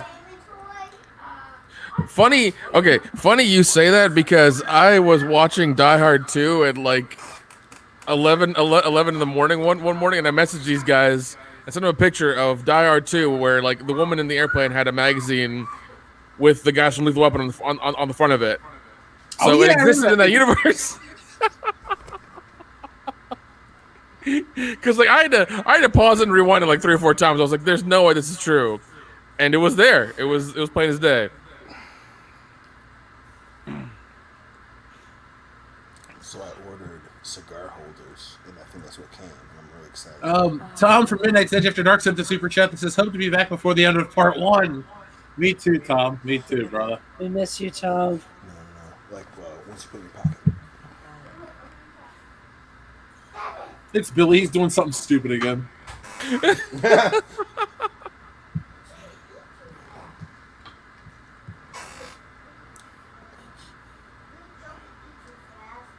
Don't get in shit. Palm Canyon Road. You're right, though, Dion. Like, every actor in this feels right for the role, and they feel real. Yup. I'm world class, baby. You didn't recruit me for my good looks. That's true. I mean, it's a plus, but it's not required. I just like Samoans a lot. They turned me the fuck on. I like brothers a lot too.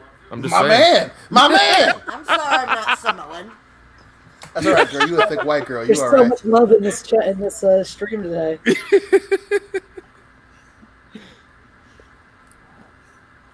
And again, back to Taggart trusting Foley. He does the older veteran cop shit, but then when Billy and Axel make the decision, he fucking backs their play. If anything, Beverly Hills Cop specifically, not just about Rosewood and Taggart's relationship, it's Taggart and Foley's relationship. Yes. It was so beautifully said. It put tears in my eyes. Can you speak into the mic? I said that was so beautiful. It put tears in my eyes. That's because you're a beautiful person, motherfucker. How about you get over yourself? Yeah, whatever concoction, whatever combination of alcohol you put into your body, please remember you are the most happy, loving drunk right now. It's amazing. Yeah, it's amazing. I've never experienced that this happy. works as both a compliment and a dig, and I love you for it. Well done. That was good. I love it. That was good. I'm over here like, oh shit, girl, I'm blushing this shit. She made the dark man blush. Oh. Yo, no. We talked about, was it Blade 2 this past week? That's a fucking line in Blade 2. Yeah, Ron Perlman goes, "Do you blush?" To Blade. I think the And only that thing that reminds could me bring of more that. love into the stream is if Nick's wife actually showed him some. A bird. Okay, guys, we got another 20, so you know what that means, right? Oh, jeez. All right, let me go. Let me go get a drink. Horace, what are you Give me one of doing? those sliders, please. Yeah, you got it. All right, perfect. I always start laughing when he goes, Foley's on the grounds. How the hell should I know? I laugh I almost spit beer over my TV.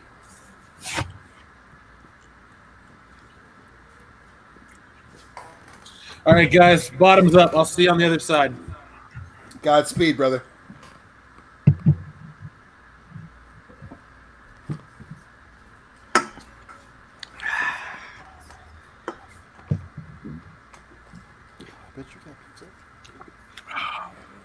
Yummy. Excuse me. Okay, Yummy, so yummy, yummy. I got beer in my tummy.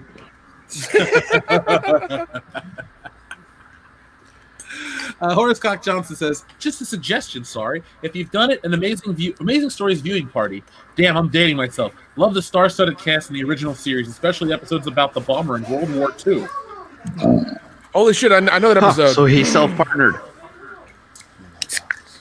There you go, Jesse. Yeah, I remember that one because he drew like cartoon landing gear, and he was like in a trance. All of a sudden, they pull him out of it, and like once he comes back to, the cartoon landing gear just goes out, and like his little thing crashes. Like, yeah, I remember that one.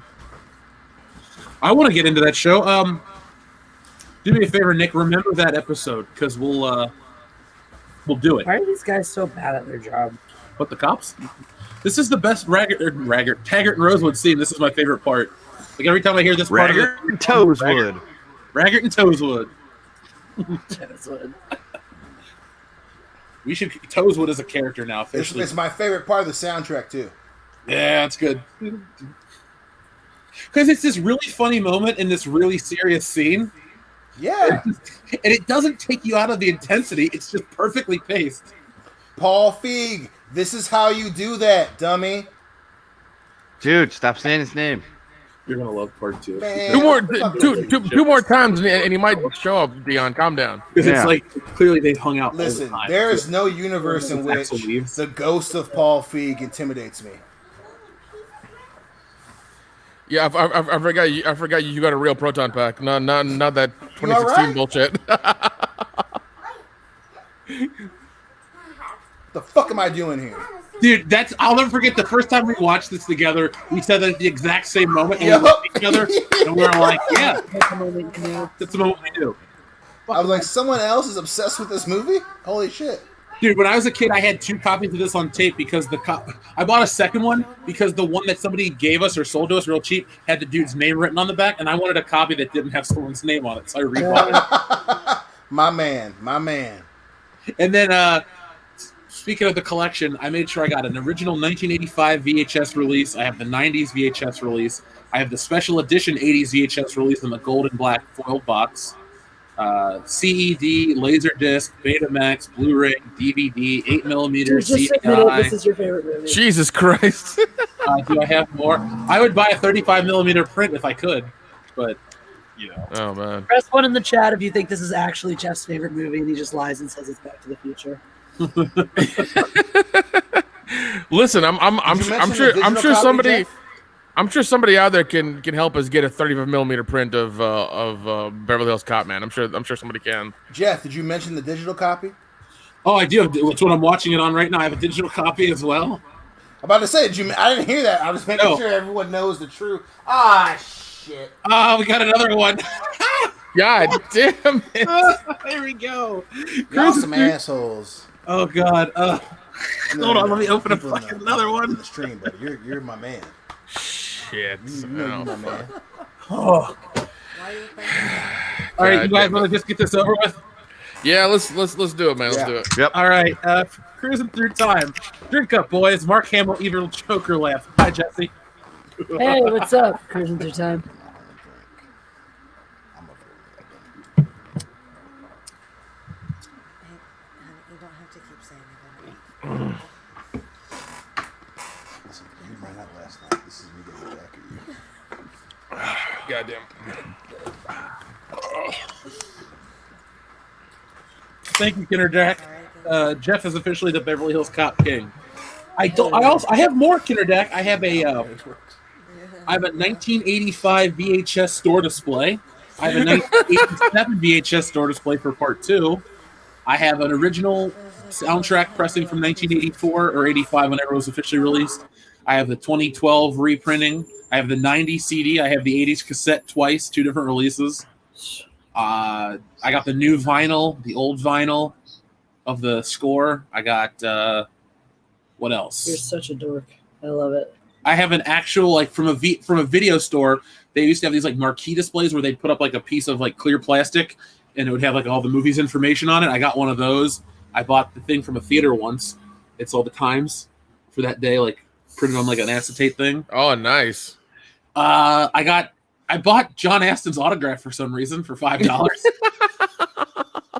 And what else do I have from Beverly Hills? I mean, I'm sure I missed a lot. I mean, I have like merchandise, the 2 Funko Pops, the cars.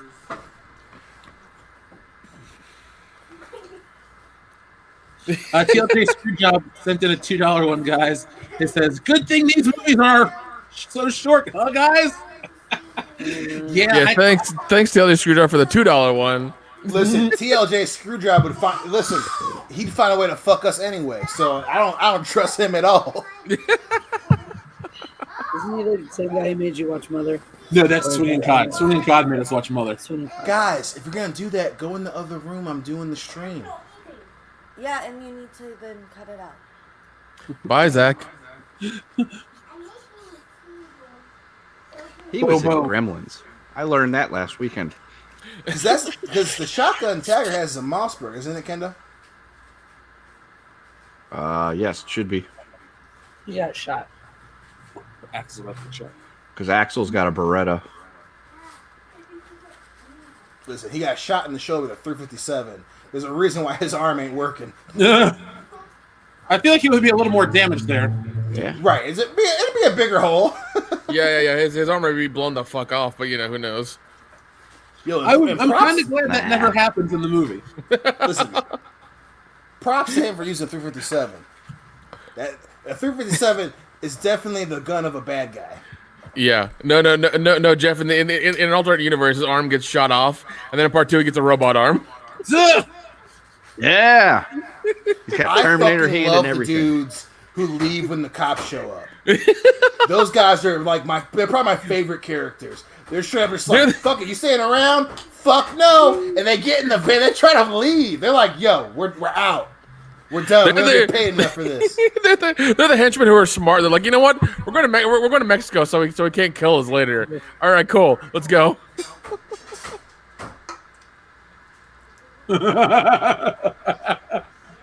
See, this movie's funny without being like, cheesy funny. Oh yeah, 100%. Like the gags work, they're just not overdone. Careful, little boy, you'll hit me. That's such a villain line too. It's a great line. I know this is a nerdy thing to like about this movie, but I like that they wait for him to shoot, so he's broken the law, and they didn't. There's no lawsuit to be had about unjustly shooting Victor Maitland. Well, listen, in terms of legality, someone doesn't have to actually shoot at you for you to shoot them. But I think that's not what they were going for. I feel like for this film, it shows the testament to how crazy of cops Bogomil and Axel are. He has a fucking 357 and he pulls a shot off. It goes by Axel's head. He and Bogomil don't flinch. And then they shoot him. So in the time it takes Victor Maitland to get elbowed, aim, pull the trigger, neither of them flinch. So in that moment, subtly, that Axel and Bogomil are the same type of fucking cop. It's You've really thought about this, haven't you? Hell yeah. Bro, I love this. Is like my second favorite movie of all time, yo. What's your first favorite, Dion? It goes between Star Wars and RoboCop. Nice. Solid. Wouldn't that make this one your third favorite then? No. 1A and 1B count. All right, Rock and Stone Cold. If you say so. I cut corners, dog. We'll allow it. And then fucking you've got Bogomil being a con man. Yeah. So you have him and Axel are the same cop. They show the scene where they're the same cop, and immediately after that, Bogomil or at least does a shitty, good enough con that the chief of police falls for it, or at least can't disprove it. Rather, Well, no, and also the chief of police talks to Taggart, the old dog, and is like, "Is this true?" And he's like, "Yeah, 100%, man." Yeah. well, again, subtlety. So in this scene, they all know what Bogomil is saying is bullshit, including the chief, because right when the chief asks Taggart, he laughs. He does a little laugh. So the chief knows that Bogomil is lying. He also knows at the same time he can't disprove it because everyone who was there is in this scene. So he just goes, all right, well, put it on my desk in the morning. So even though we don't like the chief, he's similar to Axel, Rosewood, Taggart, and Bogomil. The subtlety in this movie is crazy. Dion, I love you so much. My man, you get me. You get me. Like, that's why this movie's so good. Like after he talks, watch him, he looks at them, he sees them laughing, turns back to Bogomil, does a little chuckle. Yep, chuckles right there. And he's just like, I expect your report in the morning. Shakes his hand. He shakes his hand. So he's like, listen, you got one on me. You got one on me. And then he just walks away. That's fucking crazy. Paul Feig, what were you doing? God damn it, Dion, you have one more, and he's gonna appear in your living room. God damn it. Biggie Smalls. Biggie Smalls. Jeffrey gets me. Jeffrey Easy Turner Butters. gets me.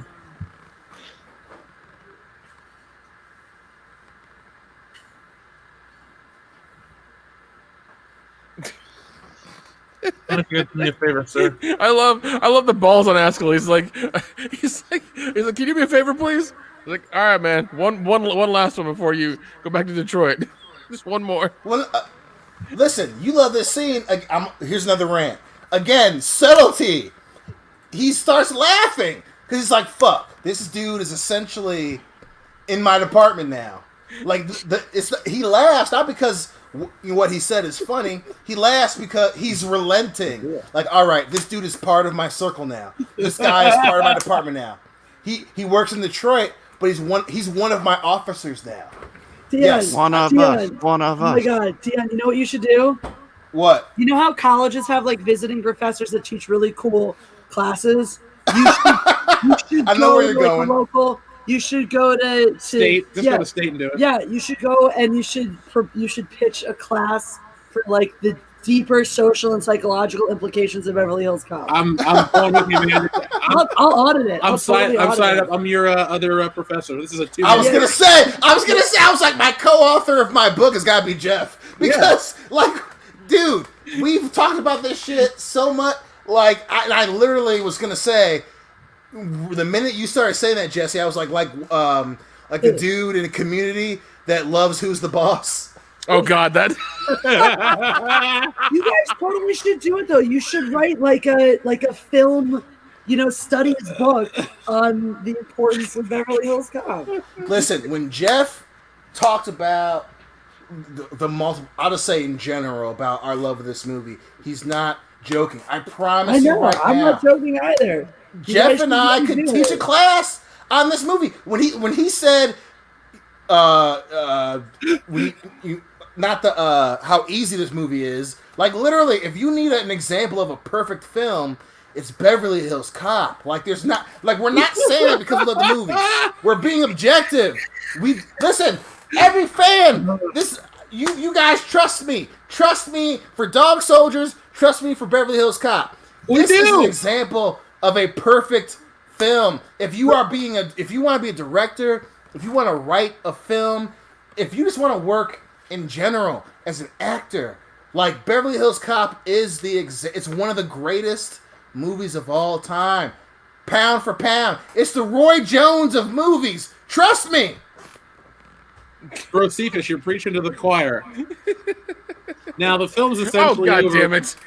We Horace, got. God damn it. Yeah, we got. Wait up! Don't get ready to chug for Horace Cock Johnson's yet. We have a couple more before that. We have 3 more before that, actually. First off, TLJ Screwshow says, "Yeah, I helped reveal all your favorite movies, like Glitter for Jeff and Dion. I was the one that told the rest of the guys you saw Dark Fate." You son of a bitch.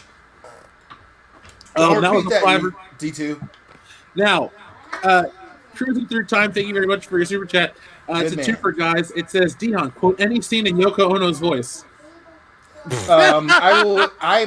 My name is Dion Green, and I am doing the scene in which Axel confronts Zach at the buffet when he says, "Don't try it, cuz."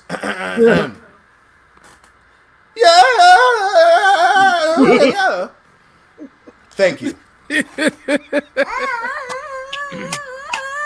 You're Oh man, you're blocked, D2's got it too. Nailed it, D2. Nailed it.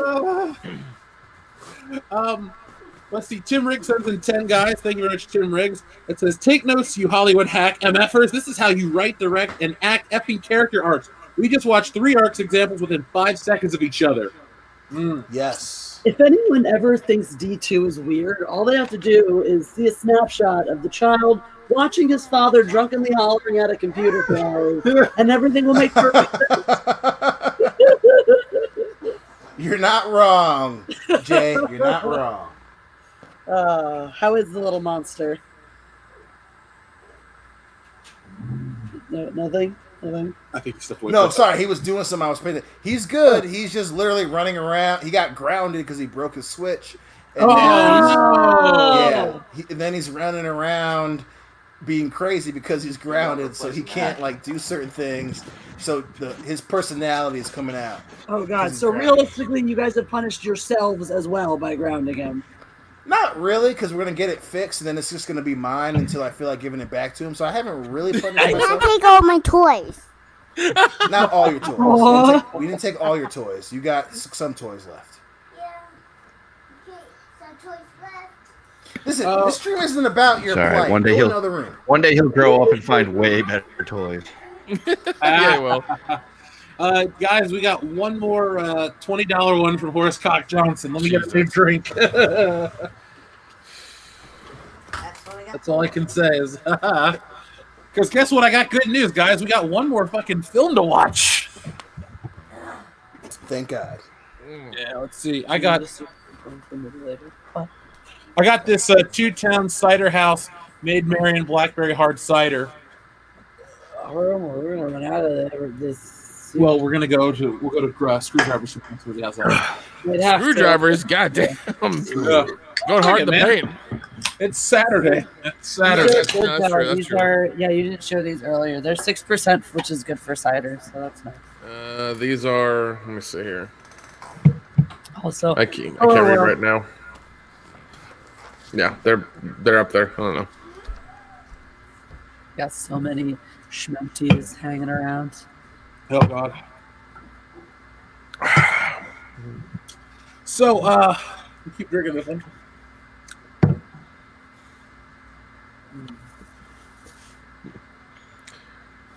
Camera is by Panavision. Color by Technicolor.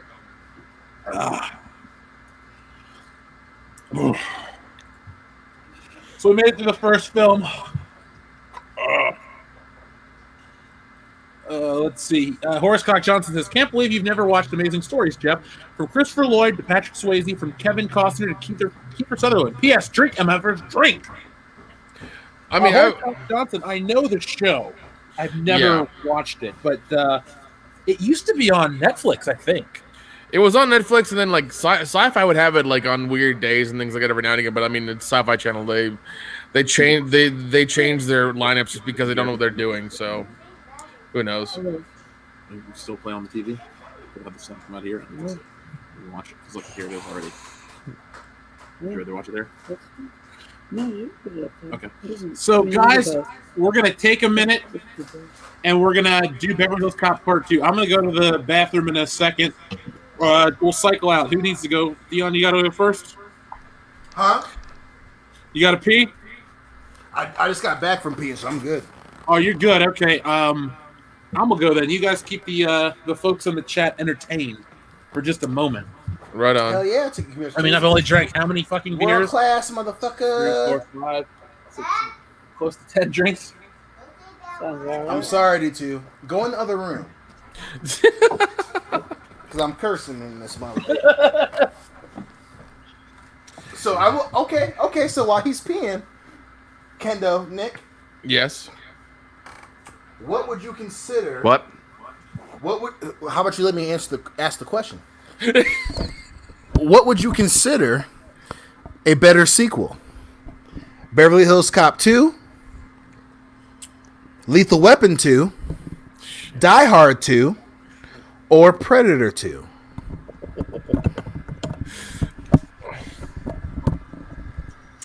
I'd have to go Predator 2 because they Oh ramped up. shit, Nick with the upset. Holy shit. They would have because I mean you have the level like you have the jungle thing and like the mysteriousness of Predator, but then he's in like a city, and you got like what is it, the subway? You have him going against gangsters and all kinds of stuff like that. So it's a whole nother level of just violence and what he does. I mean, even then the cops don't know what's going on. They think it's ritualistic or some satanic cult. And come to find out, Danny Glover's like, oh, it's a fucking alien, and you get this whole sequence of him like cutting off his arm and going down that pipe, and him like repairing himself in that woman's bathroom. Like it's a whole crazy scene. What the hell is this movie? Of what's going on, Predator 2. Oh, okay. Yeah, and I mean to me that is a ramp up of what the first one is. I mean, I do love the first one, but the second one is just like ridiculously nuts, especially when it's in. I think it's in. Is it in New York or is it in LA? I forget what city it's in. But it's LA, yeah. But I mean, it's still like a crazy ramp up of like everything that's happened, especially when like the last few minutes he's trying to like kill one of them. Just going through the buildings and everything he has to do and stuff like and also dealing with like fucking Gary Busey. I mean, Gary Busey is a villain in himself, and it should be a boss battle. It's one of the boss battles in the movie as well. I mean, it's crazy, but yeah, I think that just because of the violence and the action is a better sequel. Beverly Hills Cop 2 is a good sequel because of the story and the friendship and the camaraderie they have. It's on like Goonies like fucking levels of like friendship of like what's happening and all the characters they have, and Stand By Me and like Sandlot Gang and things like that of like you have these friends that have come out and you kind of feel them out, what their quirks are, what's going on, and you develop this friendship. That's what I think Beverly Hills Cop 2 is on that level. But as opposed to action and violence and craziness, yeah, Predator 2. Okay. Yeah. Kendo, what do you think? Lethal Weapon 2 because it does what you want a really great sequel to do. It equals or outdoes the previous movie. And I think of the ones you listed, it does it the best. Okay, yeah, I know. Dean Heiss over here is bringing. I'm saying of those choices, not of all time. I think T2 is the best sequel, hands down. If you're saying all time, pound for pound, it's T2. But of those choices, I'm going Beverly Hills Cop 2. Of all time, the best sequel is Godfather Part 2. Is what? Spider-Man 2. Godfather 2. Spider-Man 2 is up there. It's not better than T2 in terms of its sequel. But, again, I think of those choices that I listed, it's Beverly Hills Cop 2. Lethal Weapon 2, the chat would say Lethal Weapon 2. That's a damn good choice. But the biggest reason why I say Beverly Hills Cop 2 is better is not the relationship, because Riggs and Murtaugh and then Riggs and Murtaugh's family is awesome. But the biggest thing is the threat. Bogomil got shot in 2. And the reason that the 2's going on is because it's literally their friendship that they are defending, that they're going through all these scenes for. Where Lethal Weapon 2 is, the opening scene is the beginning of the film in terms of the setup for the rest of the film. So they're chasing dudes with the gold coins, and it happens to be the same guy at the end of the film. With Beverly Hills Cop 2, one of their closest friends gets shot, And then you have a scene in the second one where they're drinking and they say for Bogomil. Like that, like the whole movie is because, yo, our boy got shot, someone's gonna pay for this shit. And just that overall, everyone can understand if your boy got shot, your girl got shot, your best friend gets capped, someone's gonna die. And Beverly Hills Cop is the sediment of Beverly Hills Cop. Beverly Hills Cop. I said cop, I'm just slurring a little bit. Sounds like an adult Feel you, film. man. Beverly Feel Hills you, man. Cop, starring Bronson Starring Pinchot. Lisa Ann. Lisa Ann. Also, can we give a little bit more love to Die Hard 2, please? A little bit more love. I love 2. I love 2. I love 2. Predator 2 and Die Hard 2 gets shat on, and it makes me mad. They do, because I watched part 2 again recently, and I was like, it's really fucking good. Yeah, it's a crazy it's a crazy situation of him being like, it's Christmas, it's I think it's LAX airport. Terrorists take it over to get a drug dealer out, and the military that's there is also part of the scheme. And like, the scheme they do is really nefarious, because like those planes are circling around and they don't have any gas, and they could crash at any moment. And all they want to do is get this drug dealer, to fucking Bogota or wherever it is. And it's just like there's a lot of stuff going on in this story. It's really just like crazy with what's going on. Listen, I definitely understand the criticisms of 2. It's essentially one at an airport, which I agree is a problem, but also, the whole plane thing, they would just divert them, which again, it's Washington D.C. There are plenty of airports in the area. I agree with that. That's a legitimate criticism. But to your point, again, the bad guys are definitely worse than 1. And then in terms of action movies overall, the bad guys are very fucking nefarious. They kill a dude in a church, and the fucking T-1000 worked for him. Yep. Holy shit. Fucking the bad guy from T2? I can't be the only motherfucker seeing this shit.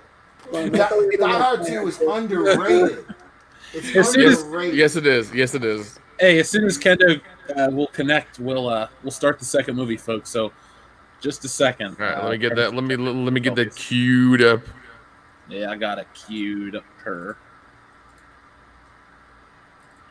All right, let me get that timestamp here. All right, we're good. Was Gary Busey in Under Siege, Tim?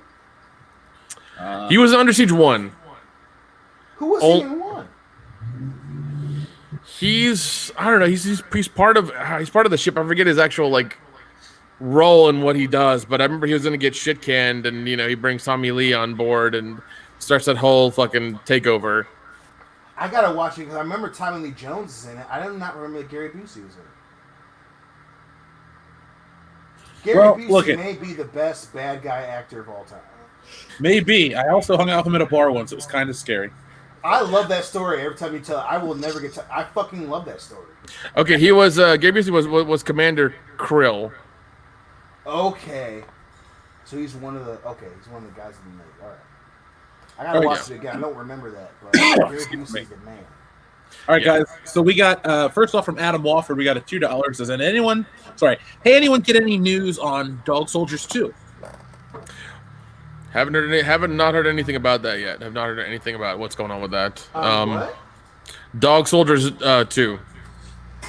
That's been in development hell for forever, forever in terms of small budget movies, but who knows.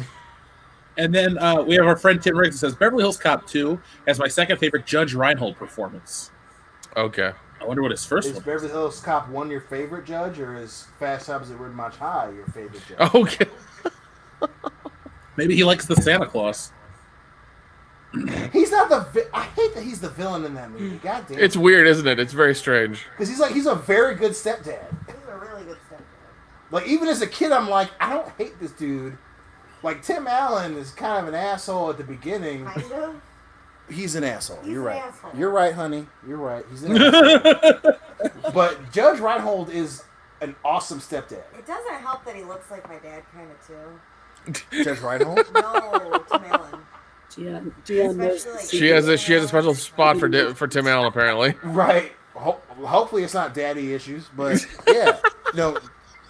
That's why I don't like him. Honey, remember that joke when we were in college that Jeff and I would always give you shit for your complete misses on lookalikes? No, the picture of him getting arrested looks like when my dad had a mustache. Yeah, but your dad does not look like Tim Allen and Santa Claus. I'm saying no, but Tim Allen reminds me of my dad, and I don't like That it. one instance, yes, but in the movie, your dad does not look anything No, it like doesn't, but I don't like it.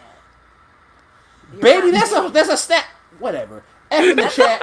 F in the chat for Hillary's dad. Thanks, guys. That's a personal feeling. You're so goofy, dude. Yeah, more stupid. I love it. You're so All goofy. right, Kendo. All right, Kendo's back, guys. Kendo, we missed you. Where were you? It all fell apart without you, man. Yes, we've fallen apart. Okay, so wait for this damn bus. All right, guys, it's time to crack. Dominic another- Toretto, quit racing outside Jeff's place. It's weird. I know, right? All right, it's time for us to crack another beer because we got Another what? it was only Berserk. It's us. Okay, so time for to crack another Berserk, and this is a $20 one, guys. So it's from Cruising Through Time. Thank you very much. He says, "Well, my break is over. I got to hit the road again. Stay strong, guys. P.S. Drink MFers. Brad Dourif, evil Chucky laugh." Bye, Cruising Through Time. Motherfucker. Be safe, but you're still a motherfucker. Yeah. Don't crash, but Devin, don't repeat that. you're still an asshole.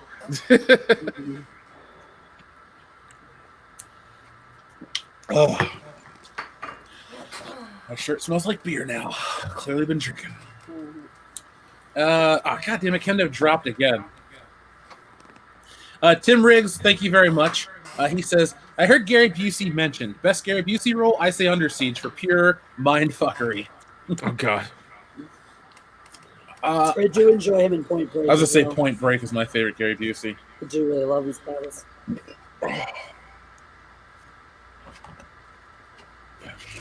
Thanks, Jason Bourne. You're the man.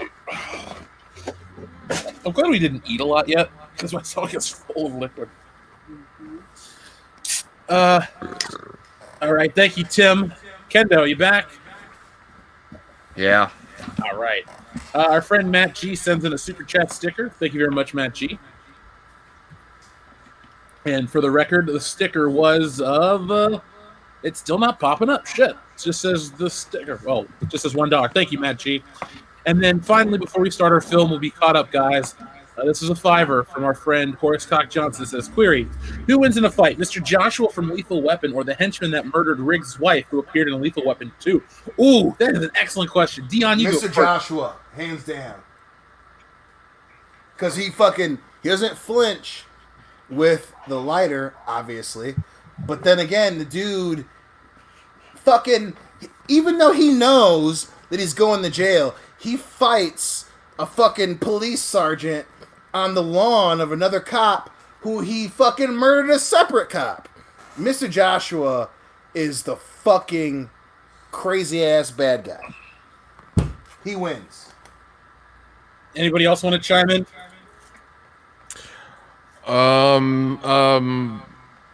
Colonel Mustard in the lavatory with the wrench. That's kind of kinky. The dog. Yeah. All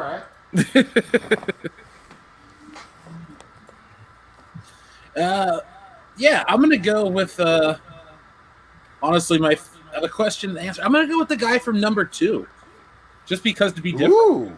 Just to be different. Well, because he's from South Africa, you dumb son of a bitch. One man, one vote. One man, He'll one rip vote. you apartheid. Okay, so folks in the chat, everyone out there, we're watching Beverly Hills Cop 2. Is it Kendo and Nick that prefer this one to the original? Yeah, I do. Kendo and Nick. Yeah, I personally do, just because of the camaraderie's built and the friendship is built, and it's a little bit more tongue in cheek than the first one. Now, Jesse, Nick and I watched it together in Chicago. Oh, That's okay. true. We did. It's a great movie. Yeah, it was This on is a sequel that I never get tired of watching. No, because Amen. it's a like 10% slight improvement on the first one. It's different, but very similar, very comfortable. Also, shout out to GTA 5 for calling us out in their game. What, Beverly Hills Cop 2? Yeah, with the whole diamond heist. Oh yeah, shit. That's awesome. Eat the floor. Yep. All right, so we have one more from Horsecock Johnson, then we'll start the movie clean. So another $5 because Dion got it right. Damn right. They love me, Mom. All right, folks. So this is a film that you can watch with us, or you can just listen to us. But get your timestamps set to 0 and press play right now.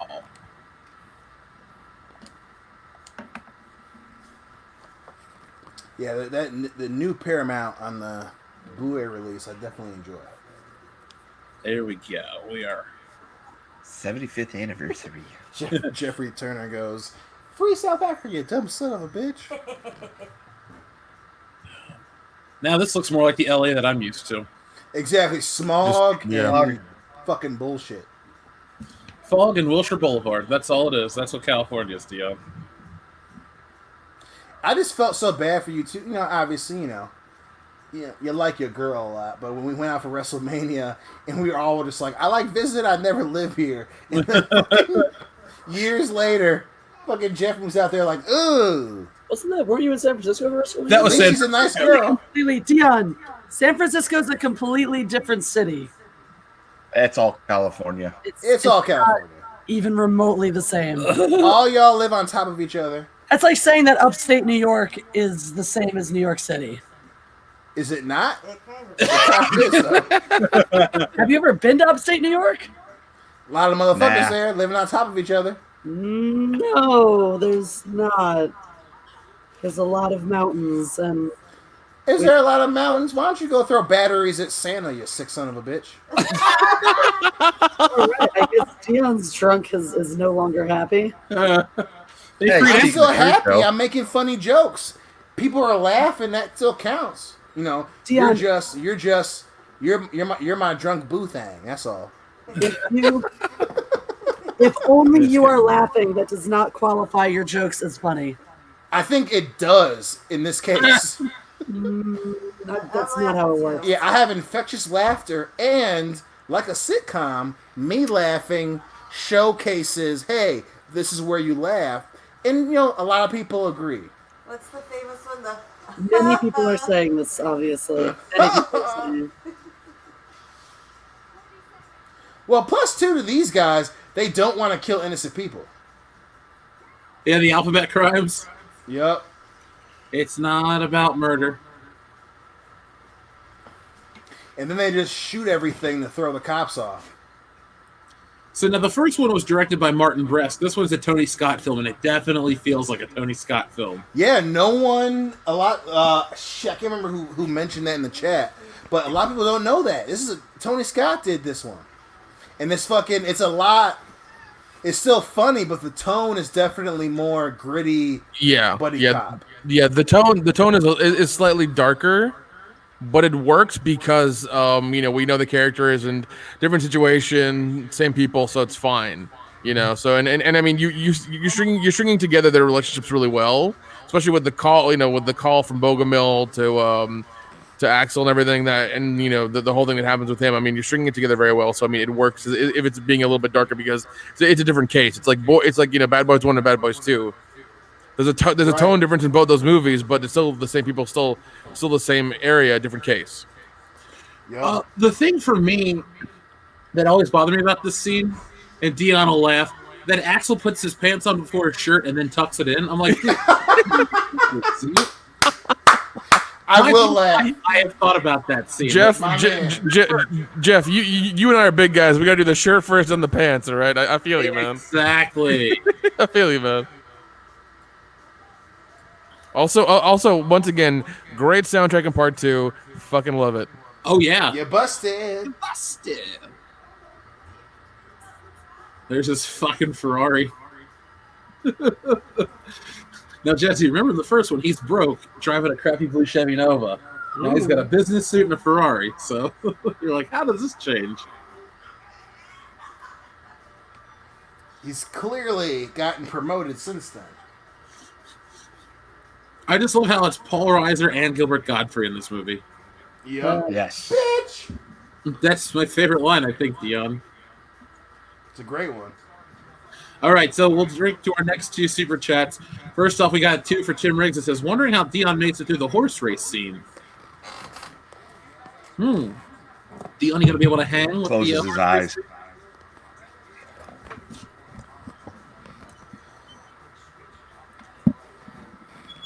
And then our friend Adam Walford says, no, it has to be from a Soldier movie. Him being a crazy old school military officer. But Gary Busey is one of the good guys in that movie. Is that the movie with Kurt Russell, Soldier? Mm-hmm. Yeah, that's it. And Brandon Lee. We definitely got to watch. We definitely have to watch Soldier. I think you'd actually dig it, Jeff. It's a definitely by the numbers action film, but it's fun as shit. I'll give it a watch. It's fun as fuck. I'm going to kill them all, sir. Is the best line in the movie because it's that random. I don't know if you ever saw Basic, but it's the same chick. This like, she's like a white woman, but she has like this weird accent, and she has it in Soldier, where like you think she's Latin. Maybe she is, but she's awesome in that movie. You see her nipples a lot, and then it's fucking it's Kurt Russell in the future killing motherfuckers. What are you gonna do? I'm going to kill them all, sir. Best line in that whole fucking movie. I love that movie. I'll watch it. Oliver Harper did a review of it. So. And just for the fans, this scene Jeff and I say to each other all the time. I'm a businessman. I'm doing something. I'm moving. I'm shaking. I'm moving. I'm shaking. Say this all the time to one another. The titty one. Yeah. I like how that guy's got a fucking bow tie and a little greasy spoon diner. The very end of the 80s. See, now, Dion, this looks more like Detroit than Detroit from the first movie. Right. Even though it's the same city. Like, because when we wanted to go see Hall & Oates and Tears for Fears, Detroit looks a lot more like this. It was. Which, by the way, you saw a show at the Joe Louis right before they were going to tear it down. I was watching an old WWE pay-per-view the other night. It took place in the Joe. It was Vengeance 2002, where they had that great show that you love so much. Yep. And I was just thinking about the Joe and how it's no longer with us. One of the most underrated title matches of all time. Yeah, it's a great one. There's Bogomil. Now, do you think he's only in part of this movie because he was busy making RoboCop? I think that he was only in part of this movie mainly because they actually cared about the story. But had he not been doing RoboCop, yeah, he probably would have been in more. Like, he probably would have woke up or some shit. Maybe not gotten shot. I don't know. But, yeah. Adam offers. And again, subtlety. They show him running at the oil fields, and they show Dent on one of the containers. Just for you as a viewer, you hear that name, you'd be like, "Where have I heard that from?" You would hear it the same way that Axel and Rosewood and Bogomil and Taggart would. You'd be like, "Where did I see that before?" You'd be like, "Oh, the beginning of the movie." Fucking subtlety, goddammit! Paul Feig, what the fuck? Adam Wofford says Dion is funny as Big Bang Theory, which he isn't. Whoa! That's Luckily, not right. That's Adam, inaccurate. I know what you're doing, sir, but your ass, you on the list, sir. You finally made the list! By the way, Dion, Brandon Lee's not in Soldier. Jason Scott Lee is. The Asian dude? The main bad guy? Brandon Lee would have died in 94. Isn't Soldier from like 90? Oh, fucking Brandon Lee. My bad. He was there in spirit. Yeah. He loved the movie. Imagine being the dude. You're in Aliens, and then you're in Beverly Hills Cop 1 and 2. That's a fucking W, sir. And then you're in Helen Hunt. I mean, first did that show My Two Dads, right? That and Mad About You. Oh, Mad About You was terrible. That was a terrible NBC show, but my man made a serious Paul Reitner or whatever his name is. Sorry. And then for people who don't know, Axel grabs an apple again. This time it's a Granny Smith. It's coffee and alcohol. The first one, it was a Red's apple ale.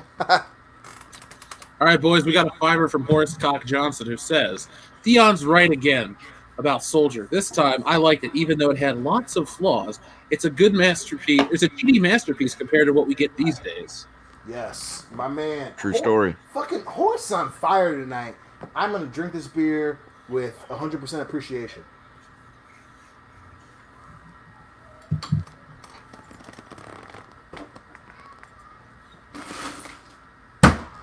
Somebody in the chat said all of Pennsylvania is Pittsburgh, including Philadelphia. That's completely false. That doesn't make any sense. Everyone knows that. It's completely not true. All right, Pittsburgh wouldn't want him.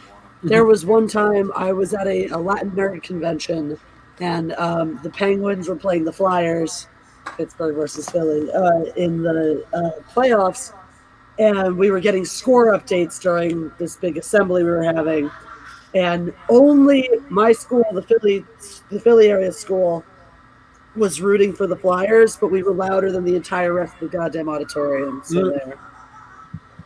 We are groups. We may be few, but we are mighty.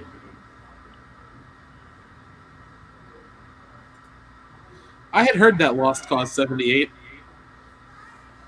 What page of the novel You're a are we sports on? fan, Jesse. I'll say that. Thank you, Dio.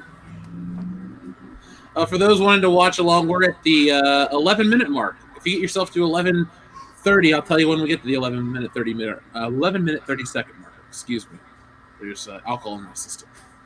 But I'm not driving a car. Excuse me.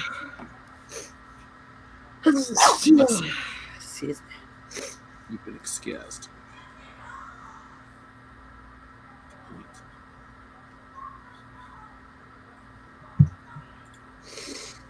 Dude, I love the poster for the second movie, Dion. The California Skies with Axel next to the sign.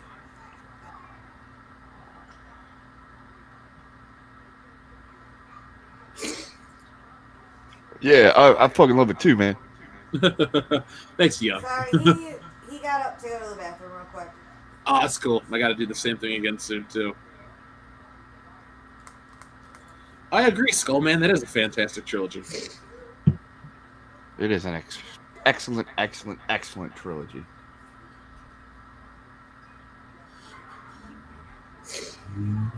All right, Kendo, Nick, take the lead for a second. I'll be right back. Yeah, I really do hate this the wheel. This captain. I fucking hate him. Yeah, he's a bit of a police overhyped, overinflated douche nozzle. Yeah, Police Chief Lutz. God, I fucking hate him. Yeah, he's a bit of an asshole. It's almost like he doesn't care what, Raggart and Toeswood did in the Maitland case. Exactly.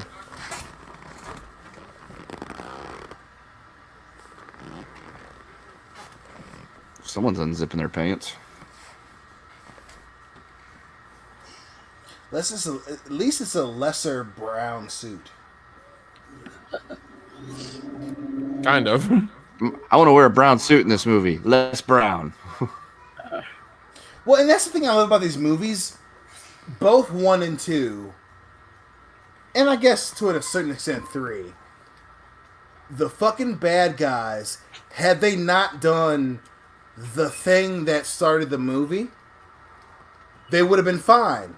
So in 1, obviously, if Zach doesn't kill Mikey, so say he just beats his ass and then leaves, they're fine. In the second one, as long as Brigitte Nielsen's fine ass doesn't shoot Bogomil, yeah, they have more than enough time to make the robberies and leave the country. Oh yeah. As soon as they kill the cop, they're fucked. And even 3, if they don't kill Inspector Todd, their operation for the most part goes without a hitch. Because if you rob, whatever they were robbing in the third one, you don't kill the inspector of Detroit PD, Axel doesn't go out there. So that's what I love about these movies is you have capable bad guys, but they're all fucking idiots. Like, as much as I love 1 and 2, motherfucking Zach is an idiot because he kills Mikey, and then in this one, for Dent to have them try and kill both, even if they successfully kill him, you've got obviously Axel, Rosewood, and Taggart, which we all as the viewers assume are the best cops in the state, going after you. Well, yeah, definitely. It's a very fun subtlety in these films. Okay, so I have changed my drink of choice from beers to screwdrivers. So. Oh shit! Be careful, because you know how you and I are with sweet ass drinks. Oh, I know.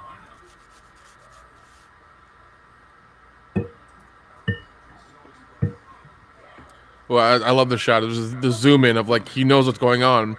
He knows what it means. He's gonna make a call. Who's he gonna call?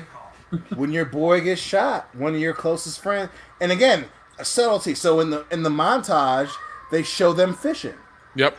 The picture of them fishing. So a guy that you go fishing with, you got a core group of guys, and you call his daughter. He got shot. There isn't, you know, and a lot of people can understand, let alone enjoy the plot point, but there isn't an earthly source that would keep you from being like, someone's gonna pay for this shit. Yeah, but he got shot like this all the time back in Detroit. There's no use to cry. I'm really glad that we have Dion's commentary on this movie to help us understand it better. It's like reading the Cliff Notes version while you're watching the full thing. Well, this just goes to show you actually can watch our commentaries and not watch the film, because you're going to get an entire experience. You're going to get 100%. You're going to get cultural enrichment as a result. Listen, fans, everyone in the chat, make no mistake. Jesse's as big of a nerd as me, so her saying that, she understands me is why she's saying it. That's right. Let's not all forget, her cat's name is Han, so she's just as big a nerd as me. So we all on the same page, baby.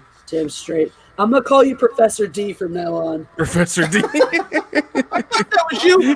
Wait, I think I made that movie a couple years ago. I don't know. Yeah. Was it an X-Men parody? It was a parody of something. I'm trying to think of a good, because it could be Professor D, and then what would be a good sexy name for Magneto? Mandingo. Probably the best yet. Mike. I love how this guy has the same fucking suit on as him. Mm-hmm. He just looks at him like, what are you looking for a wire, man? Also, the guy with the glasses had the exact same suit on as the last movie. Again, he's a con man. He's so good. Wait, that's what's his name? From the first movie. No, wait. Oh, no, that's not him. Why don't let me frisk him? Why won't he let me frisk him if he ain't a cop? Dion, our most quoted line is, hey, hey, hey. Yep. 100%. 100%. This guy looks like mobster Charlie Sheen. There's a third. One of my fondest memories is in New Orleans. After WrestleMania, we're all getting food. We split up. Me and Nick go to get something, and then it's Jeff and Kendo, and we're walking away. And literally, you know, it's WrestleMania. We're all exhausted. Jeff and I, because even though Nick and Kendall left early, Jeff and I have been drinking beer during the whole WrestleMania, so we're kind of drunk. They meet up, we're getting pizza and food and shit, and we're splitting up. And Jeff just so I get across the street on Bourbon Street. So obviously, if you've never been to Bourbon Street, the sides of the street aren't far apart, but you can definitely see and hear the other side. And so we split up because Nick and I are like, we're gonna go get pizza from whatever place. And then Jeff and Nick are like, Jeff and Ken are like, we're gonna go back to the room or whatever. And so Jeff's leaving. Nick and I are going to get pizza, and then Jeff literally stops, turns around, and goes, Dion. So I stop, I turn around, and he goes, hey, hey, hey, and then just starts fucking walking away. It's one of my fondest memories. I was laughing for forever. Oh my god! So it's like, hey, Dion. It's like a fucking TV show. I stop and turn around. Jeff goes, hey, hey, hey, pointing at me, and then just starts walking away. I was like, God damn it. Cool story, it's the shorthand of our friendship, bro. It's just the subtleties, baby. We all love the subtleties. When in doubt, Beverly Hills Cop it out. That's right. Our friend Adam Walford sends in a super chat that says, I'm coming to Vegas in December. How many are going to be there, but not sure what hotel to stay at? Well, first off, Adam, if everything goes according to plan, we'll all be there. Because the guys and I have been trying to get together with all these restrictions and all the changes and stuff because of the vid. Star Trek Las Vegas will be our one meetup this year, which is kind of sad. But we will give you guys information about meetups and stuff the closer we get. Because they say Vegas is open, but not everything in Vegas is open. So we're just trying to figure out a couple things, and then we'll be going. It's going to be fun, isn't it? Yeah, we're definitely playing it by ear. You know, obviously with Vegas, man, it's going to be, as long as we don't get shut the fuck down. You know, Hillary's going to be there because, you know, she loves Vegas. You know, it's going to be, you know, Jess's birthday, and it's going to be, as long as it happens, you know, no matter what you think, physically, emotionally, politically, it will be the best fucking time of your life because everybody going to have a good ass time. By the way, that was a fiver. That was a fiver, guys. Oh, fiver. Okay, cool. Okay, yeah. Because we ain't seen each other in the spring. WrestleMania got canceled, and obviously Whorehound. So and Nicole Simpson can't rap. I want justice. That too. We're gonna be aching to hang out with each other, so it's gonna be fucking crazy. Yeah, especially the bullshiters in Vegas. It Come on ain't now. hang Come on now. Don't forget too, eventually WrestleMania is gonna be in Vegas because Kendo, you know, that new stadium's gonna be there, and Vince McMahon loves setting stadium records. Eventually, we're gonna be in Vegas, baby, for WrestleMania, and holy shit. Dude, next year it's going to be in LA, which means it's only a 4-hour drive to Vegas. So if you're really dedicated to Vegas, dude, it's going to be nuts. I thought they already said that wasn't happening. It's not official yet. Because they didn't cancel everything in 2021, right? No, they didn't cancel it yet. No, but the SoFi Stadium is like way behind in it's construction. SoFi Stadium is still on track to host the NFL games this year. Was it going to be SoFi for WrestleMania? Yeah, but it's Cronky. If something will fuck up. It's supposed to be. The games are slated for SoFi. I thought they were going to put WrestleMania in Staples. Because I had heard that SoFi was behind, but dude, that's crazy. That's what I'm more afraid of. So our friend Neil Herseg, the tattoo guy, says, Dion, I'm at Bully Breed Tattoos in in Granger, Indiana, by Notre Dame. I'm willing to do your Dark Fate tattoo portrait in honor of your favorite movie. Oh shit! Oh damn! Yo, Where is he from? He said Indiana. But where is Yeah. he from? He's from Indiana. We'll judge him later. Notre Dame. Ew. Hey, just because he's by Notre Domers. Dame, is Notre Dame. You can't trust them Indiana motherfuckers, but obviously you listen. Hey, first off, you can trust Indiana. Superfan Adam Shawhan's from there. I know, and I love Adam. He's like one of however million people that I love in Indiana. Yeah, including Tim Riggs. I thought Tim Riggs was Ohio. He literally just says, "I be from Indiana." I mean, right? Look at your screen. Right. Good job. That's 2, motherfucker. But and 3 I have because of a Neil. listener from Indiana who's Listen, Neil, I'll tell you what. I said on the show.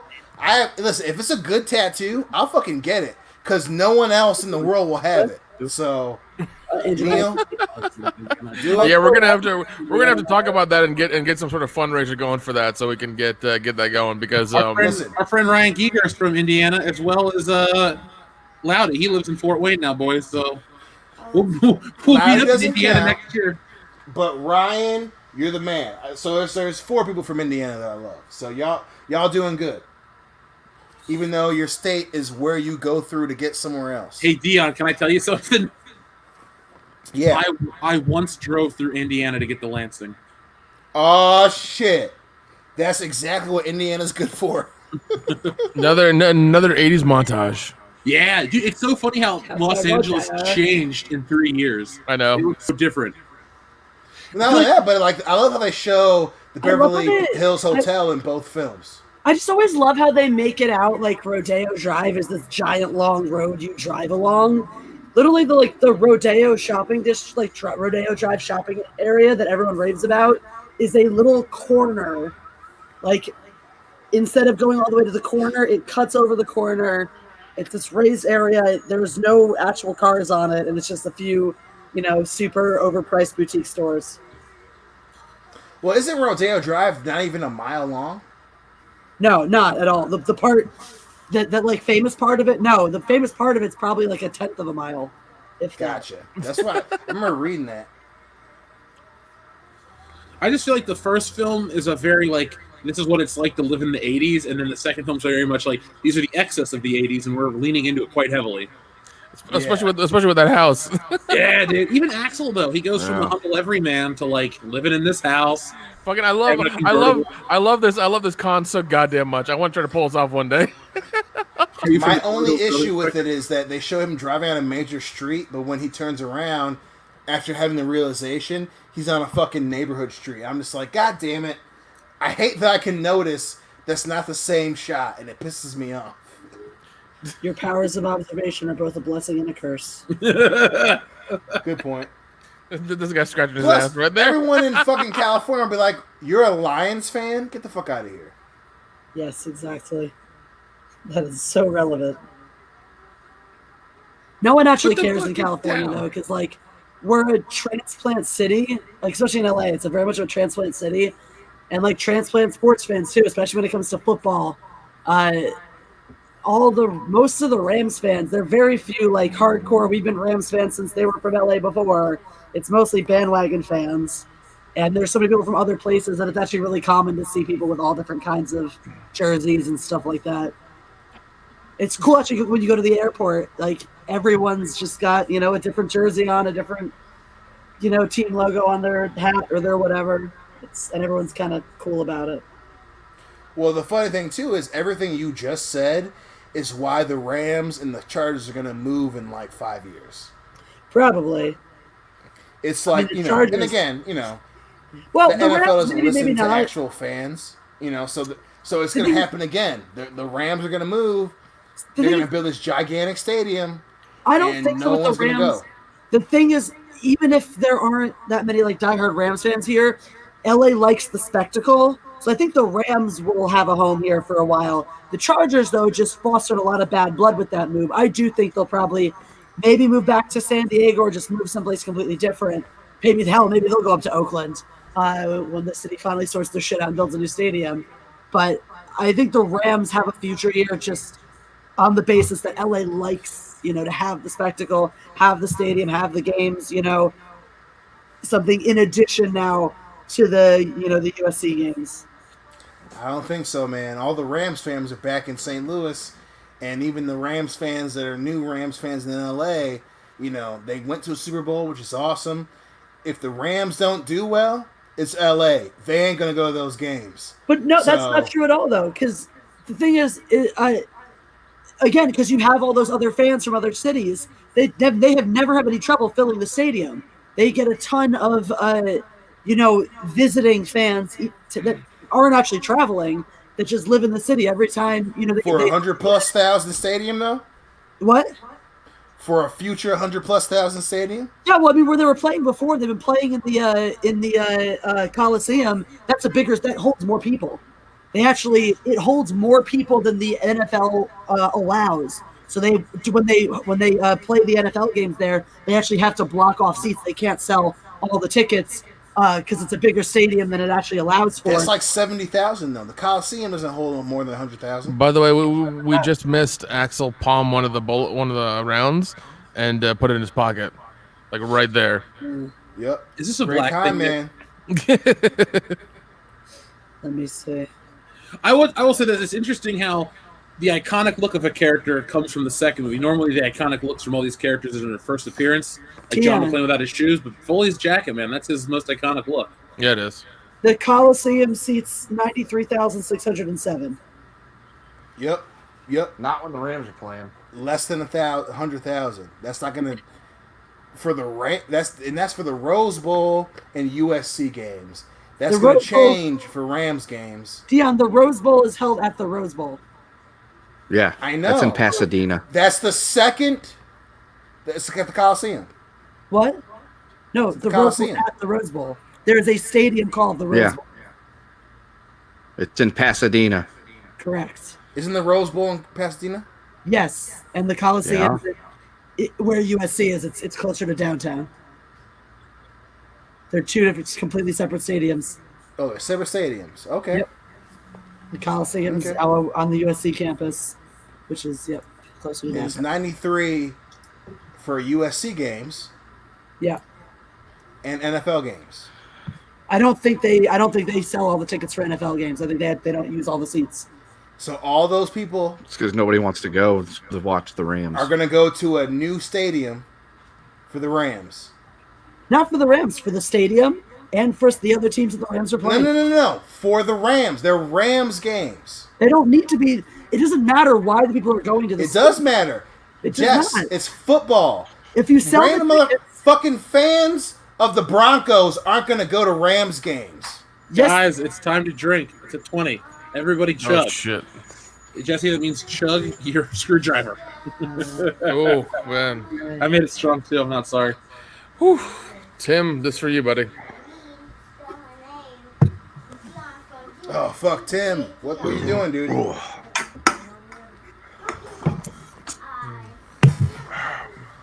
God damn. I won't say it goes down smoother than the cider, but it goes down smoother than the IPA. If the IPA gets a little too warm, it's just unbearable. true that. Yeah, IPA is supposed to be a certain temperature, man, and plus they're pretty thick anyway. So Yeah. But Dion, to They're a the bit point, chewy, especially when they get warm. Dion, I was at 2 Eagles games when they came to play the Rams in the Coliseum. There were more Eagles fans than Rams fans there, but the stadium was full. That's one game a year. That's And what I I'm don't want saying. to take away from the stream, but again, if you're a random, say, Jets fan and you live in LA, you're not going to the Rams versus the Lions. So first of all, some people do. People like to go to the games again just to go to Some the game, do. to go to But the stadium. sell out a But the whole thing brand is- new but the whole thing stadium, is they're you not going to underestimate- do that. You underestimate how many people are in the LA area. In LA County, I don't. 15 They're not going to. That's why There they are- left the first time. Dion, there are 15 million people in LA County. There are enough expat fans from all of the other teams to pad out the rest of the stadium. There's They're a not ton of going to those bandwagon. There are a games. ton of bandwagon Rams fans too. Again, not- even with bandwagon, Oh, they're not going to they're- that stadium. They are having no issue selling those tickets. Adam Wofford sends in a drinking super chat, says, and no one cares about the Raiders. Agreed. Yes. Amen to that. Which is why Vegas is the perfect spot for that, because people will go because they'll put money on the games. I can't wait to go to Vegas for an entire week. And It's make going to that, be nuts. I want to do a week in Vegas, and I want to make that my It's going to be nuts. I don't want to spend a week in Vegas ever. It's too many days. Wait, I spent a week in Vegas. That was great. Ugh, it's too many days in Vegas for me. I want to fly in, too. I have a limit of the number of days I can spend in Vegas. I always feel bad for this receptionist. Like, not only there's the implication that you're dealing with fucking sound sensitive rounds, but also you got to make the decision. Fuck, I have this dude take them. So when they find out that you're wrong, you're getting fired either way. Like, I love Axel, but this was a dick move. He's from Metalux. Sound-seeking projectiles. Well, I mean, this is also the '80s where, like, you know, you couldn't just Google Metalux and be like, ah, fuck you, it doesn't exist. You know, so like, you know, Yeah, she's what had to take his word what for about it. your $2, Nick? my twin daughters, Monique and Unique. Yep. This should be Beverly Hills Cop 4 should have a scene where he tries to pull this shit and somebody Googles him midway. They're like, "You're fake," and he's like, Dude, that'd be hilarious. That'd be hilarious. "Hey, hold on, guys, we got another 20. Let me make a new screwdriver." God damn it! God damn. It's from DM God again. damn it, DM! I should have fucking known. Someone online is being mad. Are they still arguing about the stadium? I guess. But DM says, "Go Raiders!" Oh my god. Rook the Nobody faders. going to your stadium either outside of WrestleMania, DM. So that's my fuck you for this drink. Oh, there'll be a lot of free Raider game tickets given out and as comps in those casinos. Anything to fill The seats. Raiders suck so bad, my 6-year-old son goes, "The Raiders suck," and run out the room. I love that kid. He is right. Yes, he's a great kid. Fucking Raiders. Even though he's turning into a Lions fan. I don't want Deion to be a Lions fan. I'm trying to get him and Devin to not be Lions fans, and they're becoming Lions fans. And it makes me so sad. Don't be like me, please. They're only Lions fans team. because you keep watching Beverly Hills Cop. That's why. Okay, that's the only reason why. Well, that's the only bet. Literally, I am a sports fan, Nick. I love the game of. It's my favorite sport outside of professional wrestling, and they suck dick. And I watch every year. I don't want my children to have the same fate as Deion. me. And you have Deion. Deion. Great jacket too. Yes. Yeah. Lifeline here. Kansas City will take him. Listen, one of the reasons why you're one of my favorite friends, Kendo, is your team went to Stanley Cup, and you live in an era where the Royals and the Blues won championships. And in his drunk stupor, honey, Kendo goes, "I want you to feel the same feeling I have right now." Like Indiana Jones. I'm like, I fucking love this dude. Like, for him to be shit-faced and enjoying the second, he goes, "I want you to have the same feeling as me." I'm like, he's in the throes of awesomeness, and he's thinking of me. That's awesome. That being said, though, That shit ain't never gonna it ain't gonna happen. Listen, I'm gonna rep the Lions, but my fucking Lions suck dick. They might win when I'm like 80 on accident. Maybe. Like there's a problem. Maybe. That's all right. You know what my Eagles have done? Won a Super Bowl. Not one. Oh, fuck You know what my Chiefs have done? Won more Super Bowls than the Eagles. You guys still shot Donovan McNabb. Where are we at? I'm at 54 something. I kept. So, the- okay, hang on a second. Let me Tom's sort here. one thing out real quick. Hey, welcome back, Tom. So, the closing thing I want to put on this whole football stadium bow is no matter what we decided, what we've argued, we haven't figured out the most important thing about all this. Jeff, how big is Batista's dick? My listeners were wondering that on Thursday night, actually. They missed you, Kendo. They did. You made a real impression. By the way, Young Tom, Brigitte Nielsen? He God was damn. an Appalachian, right? Tom, we just crossed the 37-minute mark in Beverly Hills Cop 2. Oh, you're not nearly as far as I thought you were. 37. Yeah, we're if you want to get yourself Sweet. to 37:40, I'll tell you when. Awesome. Because it's 20 seconds till that. Perfect. Don't tell me what to talk about, Dean. I talk about what I want with my best friend's girlfriend. Fuck you, motherfucker. Not really, though. I'm glad. Thank you for giving us super chats. You've had a couple great super chats. I love you, Dean. But for my rant, fuck you, man. Fucking Brigitte Nielsen and this motherfucker with a fucking mustache I don't trust. 1, hit it, Tom. Nice. Yes, hit it, Tom. Good. Major Tom. Yo, Toxic is right. The Lions are never going to do it. I'm with Dean Heist in super chat. You guys want to get back to talking about the movie? I do, Dean. I do. I'm just waiting this one out. Yeah, where's Dion's commentary? I don't know what's going on without Dion's Cliff Notes.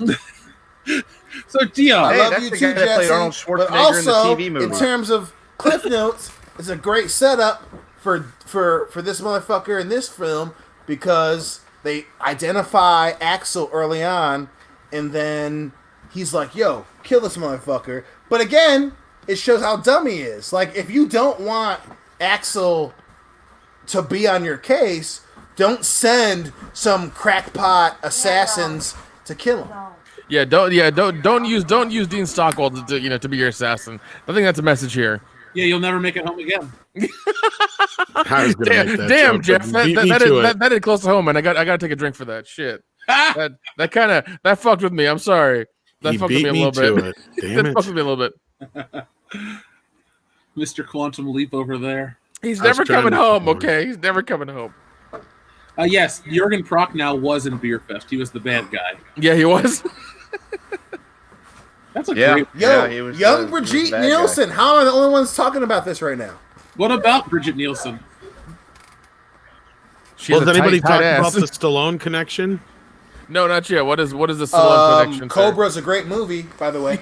Well, yeah, I'm sorry I missed most of the first movie. I feel real bad, but yeah. Anyway, the Stallone connection was Trying to make a living. The story was Sylvester Stallone accused Eddie Murphy of trying to fuck Brigitte Nielsen.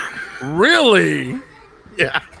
But then again, it goes deeper than that because if you guys hadn't talked about it yet, of course, I'm sure you mentioned it, that the original film was meant to be a Sylvester Stallone film that turned into Cobra because all his ideas were so different than the original script. Exactly. Yeah.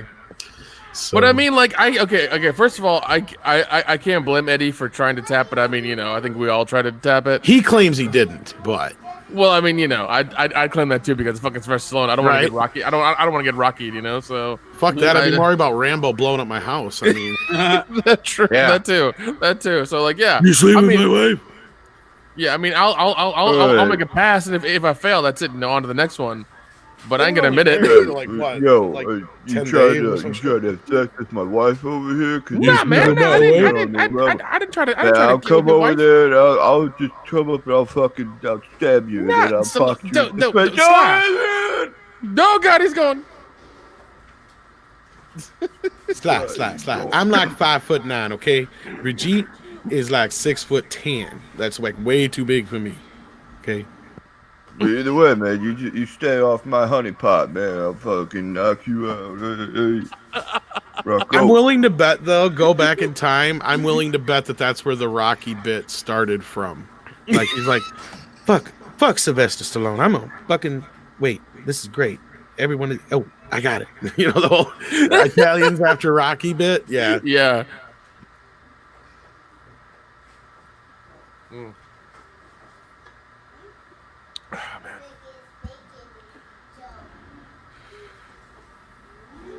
Fuck. I love these films. So what have I missed so far? I'm sure I missed a lot, it sounds like. Oh, in terms of the film? Or you missed what Beverly you guys Hills were talking Cop. about, mainly. Well, I didn't get to gush over the music as much since you weren't here, so I waited. Well, we can gush now because this film has a lot of great music, too. What's funny is that a lot They're of the gushers. score is repurposed from the first movie. What's that? A lot of the score is repurposed from the first movie. Well, kind of, sort of, yeah. Well, no, in the booklets it says that. Yeah. How, just a lot of the stuff was reprocessed. Because it has differently timed and stuff like that, basically. Yeah, that new drum at the end. Well, and he does have that other bit of music that he did make new for this that's in the beginning and stuff, yeah. Oh, yeah. Fuck, is that Tim? Yeah, it's Tim. I took a piss in your back, man, about goddamn time. I try. All right, Tim, super chat. I think Tom should do some ketchup drinking. Oh, shit. Agreed. Tim Riggs over here helping out. Yeah, boys, we are very deep into drinking territory tonight. I'm going deep. We so deep. You wouldn't recognize us. Yeah. Deep undercover. I'm like, Axel, and I won't even answer. I'm gonna eat, sleep, shit. No, I ain't gonna shit. I missed my favorite line, haven't I? How the fuck do you steal a house? This is my uncle's house. No, you haven't missed that yet. Okay. Because after that scene, they go to the Club 385. Okay, because I had to back it up. Because I let the other ones play, and then as soon as the other one was done, like a few minutes later, I started the other one just in the background, just so I had it going. Yeah, we had to bathroom break it up. I kind of figured But you'd have a little again, break. Subtlety. So But this quick scene is Axel and Bogomil's daughter, and she goes, "Okay, I'm gonna take a shower on your way out. Let yourself out." That shows the friendship between all of them. Like he's so close. He's close with his daughter. What the fuck, Paul Feig? I mean, I would have at least tried to mistakenly walk into the bathroom to see what happened. But that's just me. That's just me. I mean, her dad had just been shot, though, bro. Come on. Yeah, that's true. I mean, but give it a week. They needed an excuse so he could go shoot RoboCop. I'll wait a week and sneak into the shower. Then that's fine. That's fine. That's fair. They needed an excuse so he could go shoot RoboCop. Pretty much. And they had to stretch his arms out, so when he fell out the window, it looked convincing. Oh god, yeah, I forgot about that fucking claymation doll they made for him. Axel. I do say this to Dion all the time: the orange juice, titties, beer. Look at this. All right, guys, we got another one from Tim Riggs. Thank you, Tim very much. Riggs. He says, Tom, you got to go to the next horror hound that WCBS goes to. I'll teach you how to drink some fucking tequila and whiskey. Oh, maybe shit, where they at? If we actually have one anyway. Cincinnati and Indianapolis. Tim Riggs. Yeah. Yes. Tim, you spoiled us with that damn tequila, man. That's the only one I buy now. It's the only one I get. He doesn't play with that tequila. Don Julio. Yeah, what's it? Don Julio Reposado, right? Like that stuff. Yep. Yeah. Yep. Yeah. That's the only one I buy now because it tastes so fucking good. Ooh, I love it He when was specific as fuck. Jesse, this must be the funniest part of the movie. So they're accusing Axel of stealing this house. And he goes, how the fuck you steal this house? That's my uncle's house. Yo, Tom, how the fuck you steal a house? Can't steal a house. Oh, look at the titties. Look at, you can see the you can. Crew Yeah, in you the can. background there. Yeah, you can. Is your uncle in the rock and roll, Jeff? Look at these titties. You broke the seal. Wait, hold on. Let's see. He-Man 62, Tango and Cash crossover with Beverly Hills Cop. Don't fucking joke about that, man. That's a good fucking movie. It's underrated as shit. So there is the biggest continuity gap in this film. He falls in the pool without glasses on, or he has glasses on. Then the very next shot, his glasses are magically off, like it's mid-sentence. Yeah, well, you know, when that's you true. fall in the pool, the water will take your glasses off. I just When he's still before he falls in, his glasses just magically disappear. Probably because they're $300 pair of glasses, and he's like, I'm not falling in the fucking pool and whatever. My glasses, yeah, definitely. Well, plus, like, I just love the scene where it's like we all have that friend that's like, get your mad ass in this pool with me. And we all have that other friend that's like, you're still a cop, goddammit. Get out of this pool in 20 minutes, and then he falls in. Like, everyone can relate to that shit. Dion, if we were both cops, we'd be the best / worst partners ever. Yes. You and me are a better version of Murtaugh Riggs. Yeah, because neither of us. You guys would be a weird combination of Murtaugh Riggs and Beverly Hills Cop. And with a little bit of Die Hard mixed in there, to sprinkle on top, like it would be a weird combination. We don't call the other one off until like shit's really wrong. Speaking of the soundtrack, here's a little George Michael. I Want Your Sex.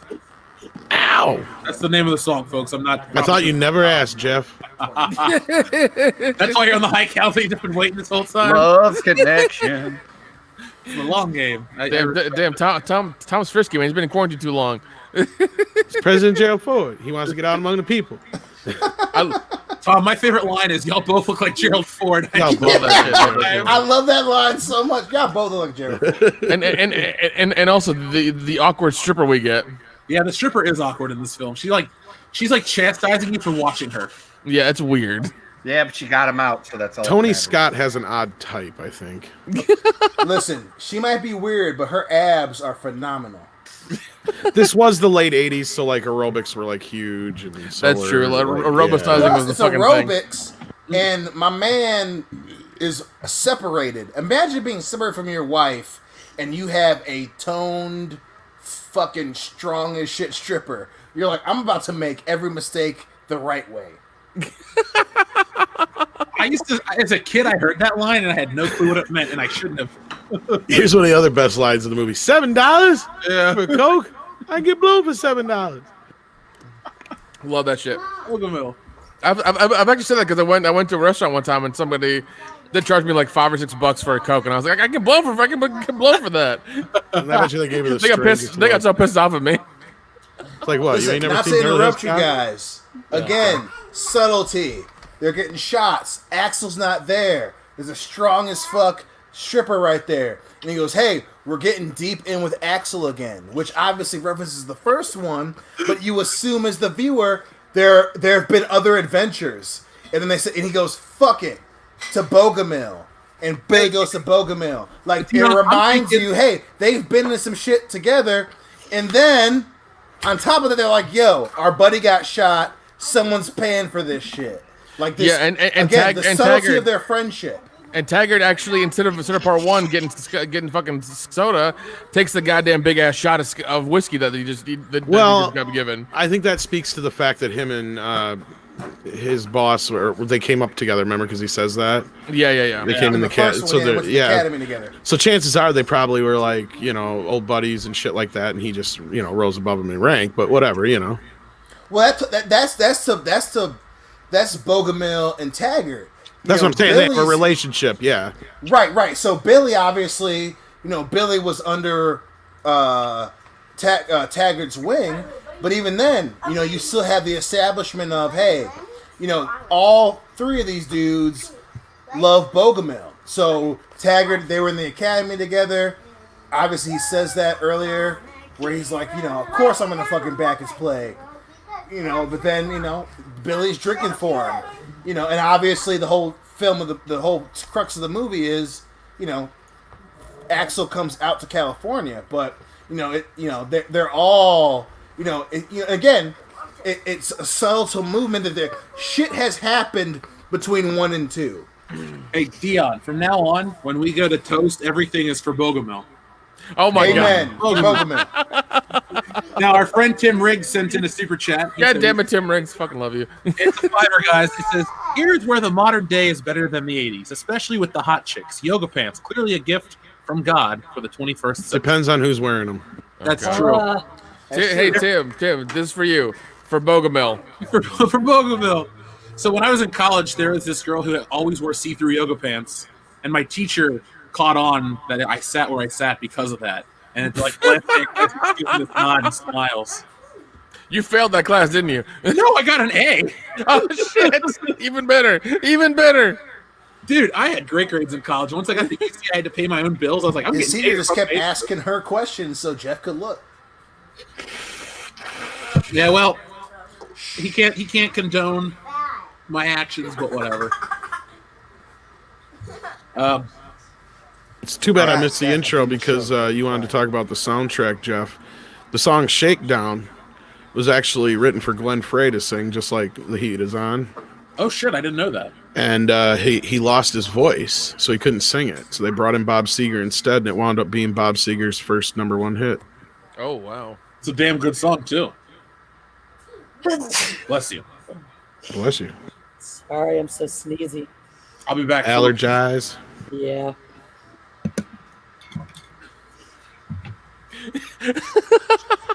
Fucking Axel shushes the chief of police. The asshole chief of police. Like the. Yep. Oh, man.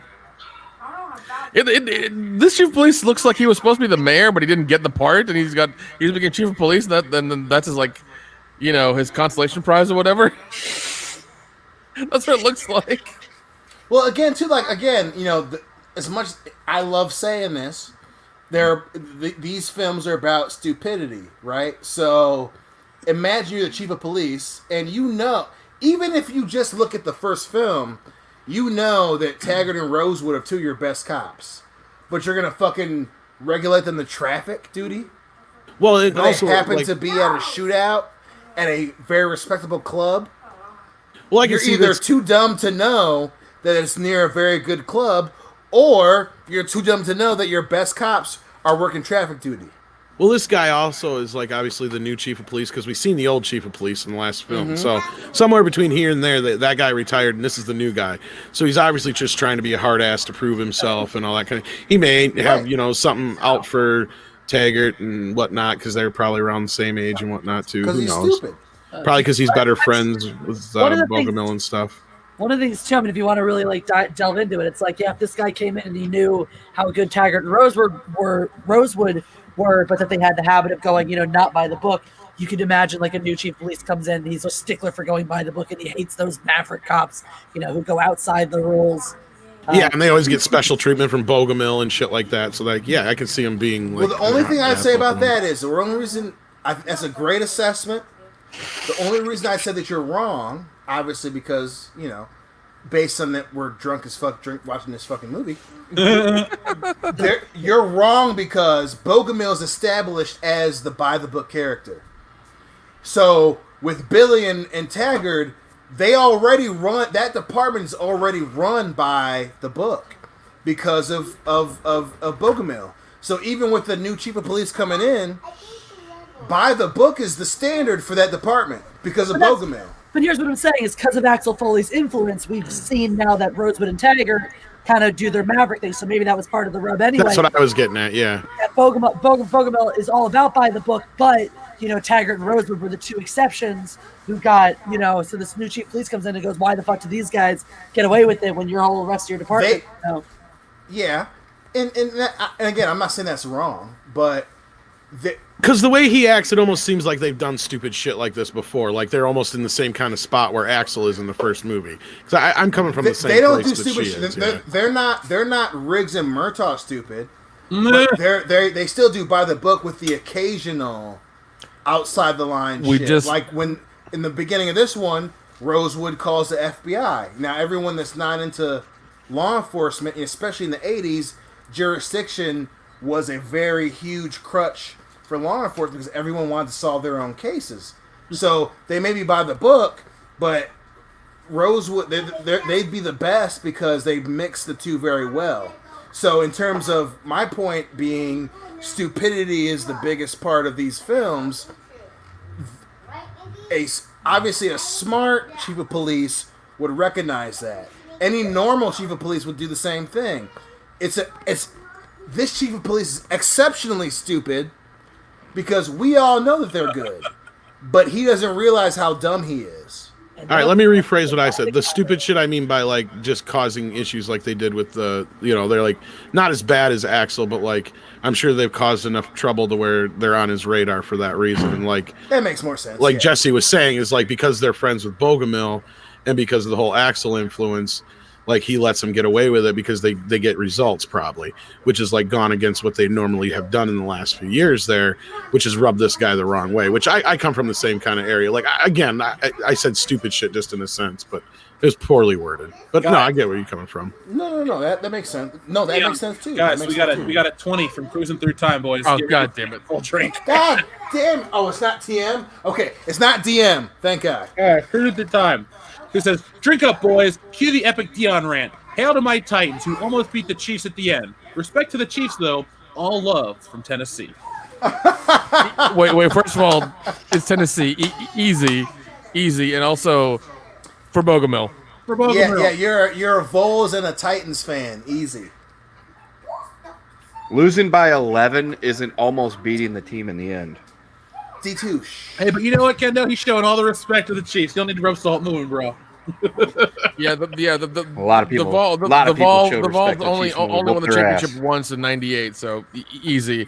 Titans Titans almost won the Super Bowl, but by 1 yard. So, yeah. Oops. And the Bengals? Nope, never. Not even once.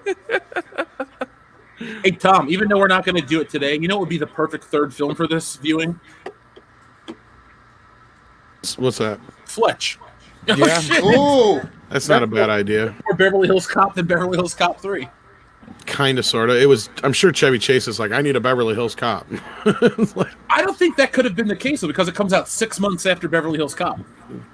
True, I guess so. Listen, Chevy Chase has Chevy Chase to blame. Like Fletch 2 could have, and again, I don't mind Fletch 2. I thought it was all right. Yeah, it's fine. I thought it was good. I liked Fletch 2 a lot. It came out in a bad year, though. It came out in '89. Well, and it suffered from the fact that Chevy Chase is an asshole. Well, yeah, True. that too. He never had another hit in the 90s, right? Well, he had two. He had that. That was his other movie that year was Christmas Vacation. Besides that, yeah. So that overshadows it. Plus, it came out in the summertime against shit like Batman, Dick Tracy, or not Dick Tracy. Batman, Lethal Weapon 2, Ghostbusters 2, Indiana Jones. Well, Indiana Jones. Wasn't the Chevy Chase show the same year as Fletch 2 too? No, I want to say that was like 91, 92. Okay, that was Fox, right? Yeah, I could be wrong, but I think it was a little bit after. Man, the Chevy Chase show. Now that was quality, and no, it wasn't.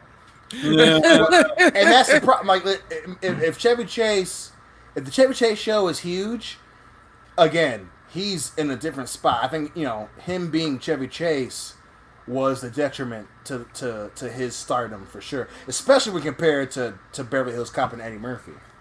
Well, at the time when he did the Chevy Chase show, there's no reason it should have failed outside of the fact that it just wasn't funny. Like, Chevy Chase was at the top of his game. I mean, everybody knew who he was. They spent a shitload of money on the show. Well, he was trying to be Johnny. He was trying to be Carson. Yeah, instead it of being wasn't Chevy his Chase. thing. The only parts that worked were when he was doing the Weekend Update bits, and that was it. Yes. Like, do that. Don't try to be Johnny Carson. Be Chevy Chase. And this is a message for Jeffrey. Don't try to be Axel. Just be the lady guy you are. He wrecked the damn Ferrari. Damn it, Burke. Dude, it's been a hot minute since I've watched all of Aliens. I need to watch it again. We have to do that. Dude. I've been obsessed with Aliens and Predator the last 2 weeks. I've been watching a lot of videos. I've watched the movies twice since then when Hillary goes to sleep. I've been obsessed with Aliens and Predator lately. Dude, what we could do for a triple feature when we have the time, we could do Aliens, we could do Predator, and then we could end with Alien versus Predator, and then just put ourselves to sleep. You are a goddamn genius. I low-key love AVP. I've only seen it once. It's one of those good bad movies. Yeah. The first AVP is pretty palatable. It's okay, but the second one is just fucking god awful. Oh, dude, the second one. There was only one memorable line in the second one, and it's when one of the guys in the group that's trying to survive goes, "Fuck the women and children. This isn't the Titanic." Yeah, and yeah, part two. So, and even then, they ended on a cliffhanger. They wanted a third one. I'm like, you're not getting a third one. You're lucky you got part two. No, the only thing I think that was cool about the story for AVP 2 was the setup. The premise was cool. The whole idea that it was the infected predator and whatnot. Yeah. Well, because the third one was supposed to be the game for Predator called Concrete Jungle. It was supposed to be that game turned into a movie, but it never happened. Gotcha. But the premise was great. The execution was just dog shit. Everything Alien vs Predator is shit. Nah, the first one's fun. It's a great. It's not fun. It's so much fun. It's so bad. It's a fucking pre-civilization temple under the goddamn ice caps. Come on. No. That is entirely ridiculous. But it's okay. If you watch the second one as opposed to the first one, the first one is way better than the second one. So much better. Listen, the second one makes more sense. Okay, a predator gets infected, it goes to Earth. But the first one, predators taught humans how to build shit, but they also use xenomorphs to hunt. Come the fuck on, dude. It was less about predators teaching humans anything, and more about we put this training ground not on our planet, so that if the xenomorph wasn't, that still doesn't make sense. It makes perfect sense. If you have this crazy alien creature that can kill even your kind, why would you build the arena on your own planet? You could build it on a planet full of inferior species, so that if it ever got out, it would kill all the humans and not your own kind. It makes perfect sense. It would not explain the fact that the Yautja stopped using xenomorphs between Alien vs Predator and Predator. So they only use xenomorphs under the ice caps, but not in the fucking jungle? Maybe, how do we know? Okay, maybe the Predator in Predator was a stage behind in its development. Maybe first step is conquering the humans, and then step 2 is going to the pyramid to fight the xenomorphs. They don't conquer civilizations. That's the whole point of the They just want to hunt motherfuckers. No, that's what I'm saying. They're just hunting people.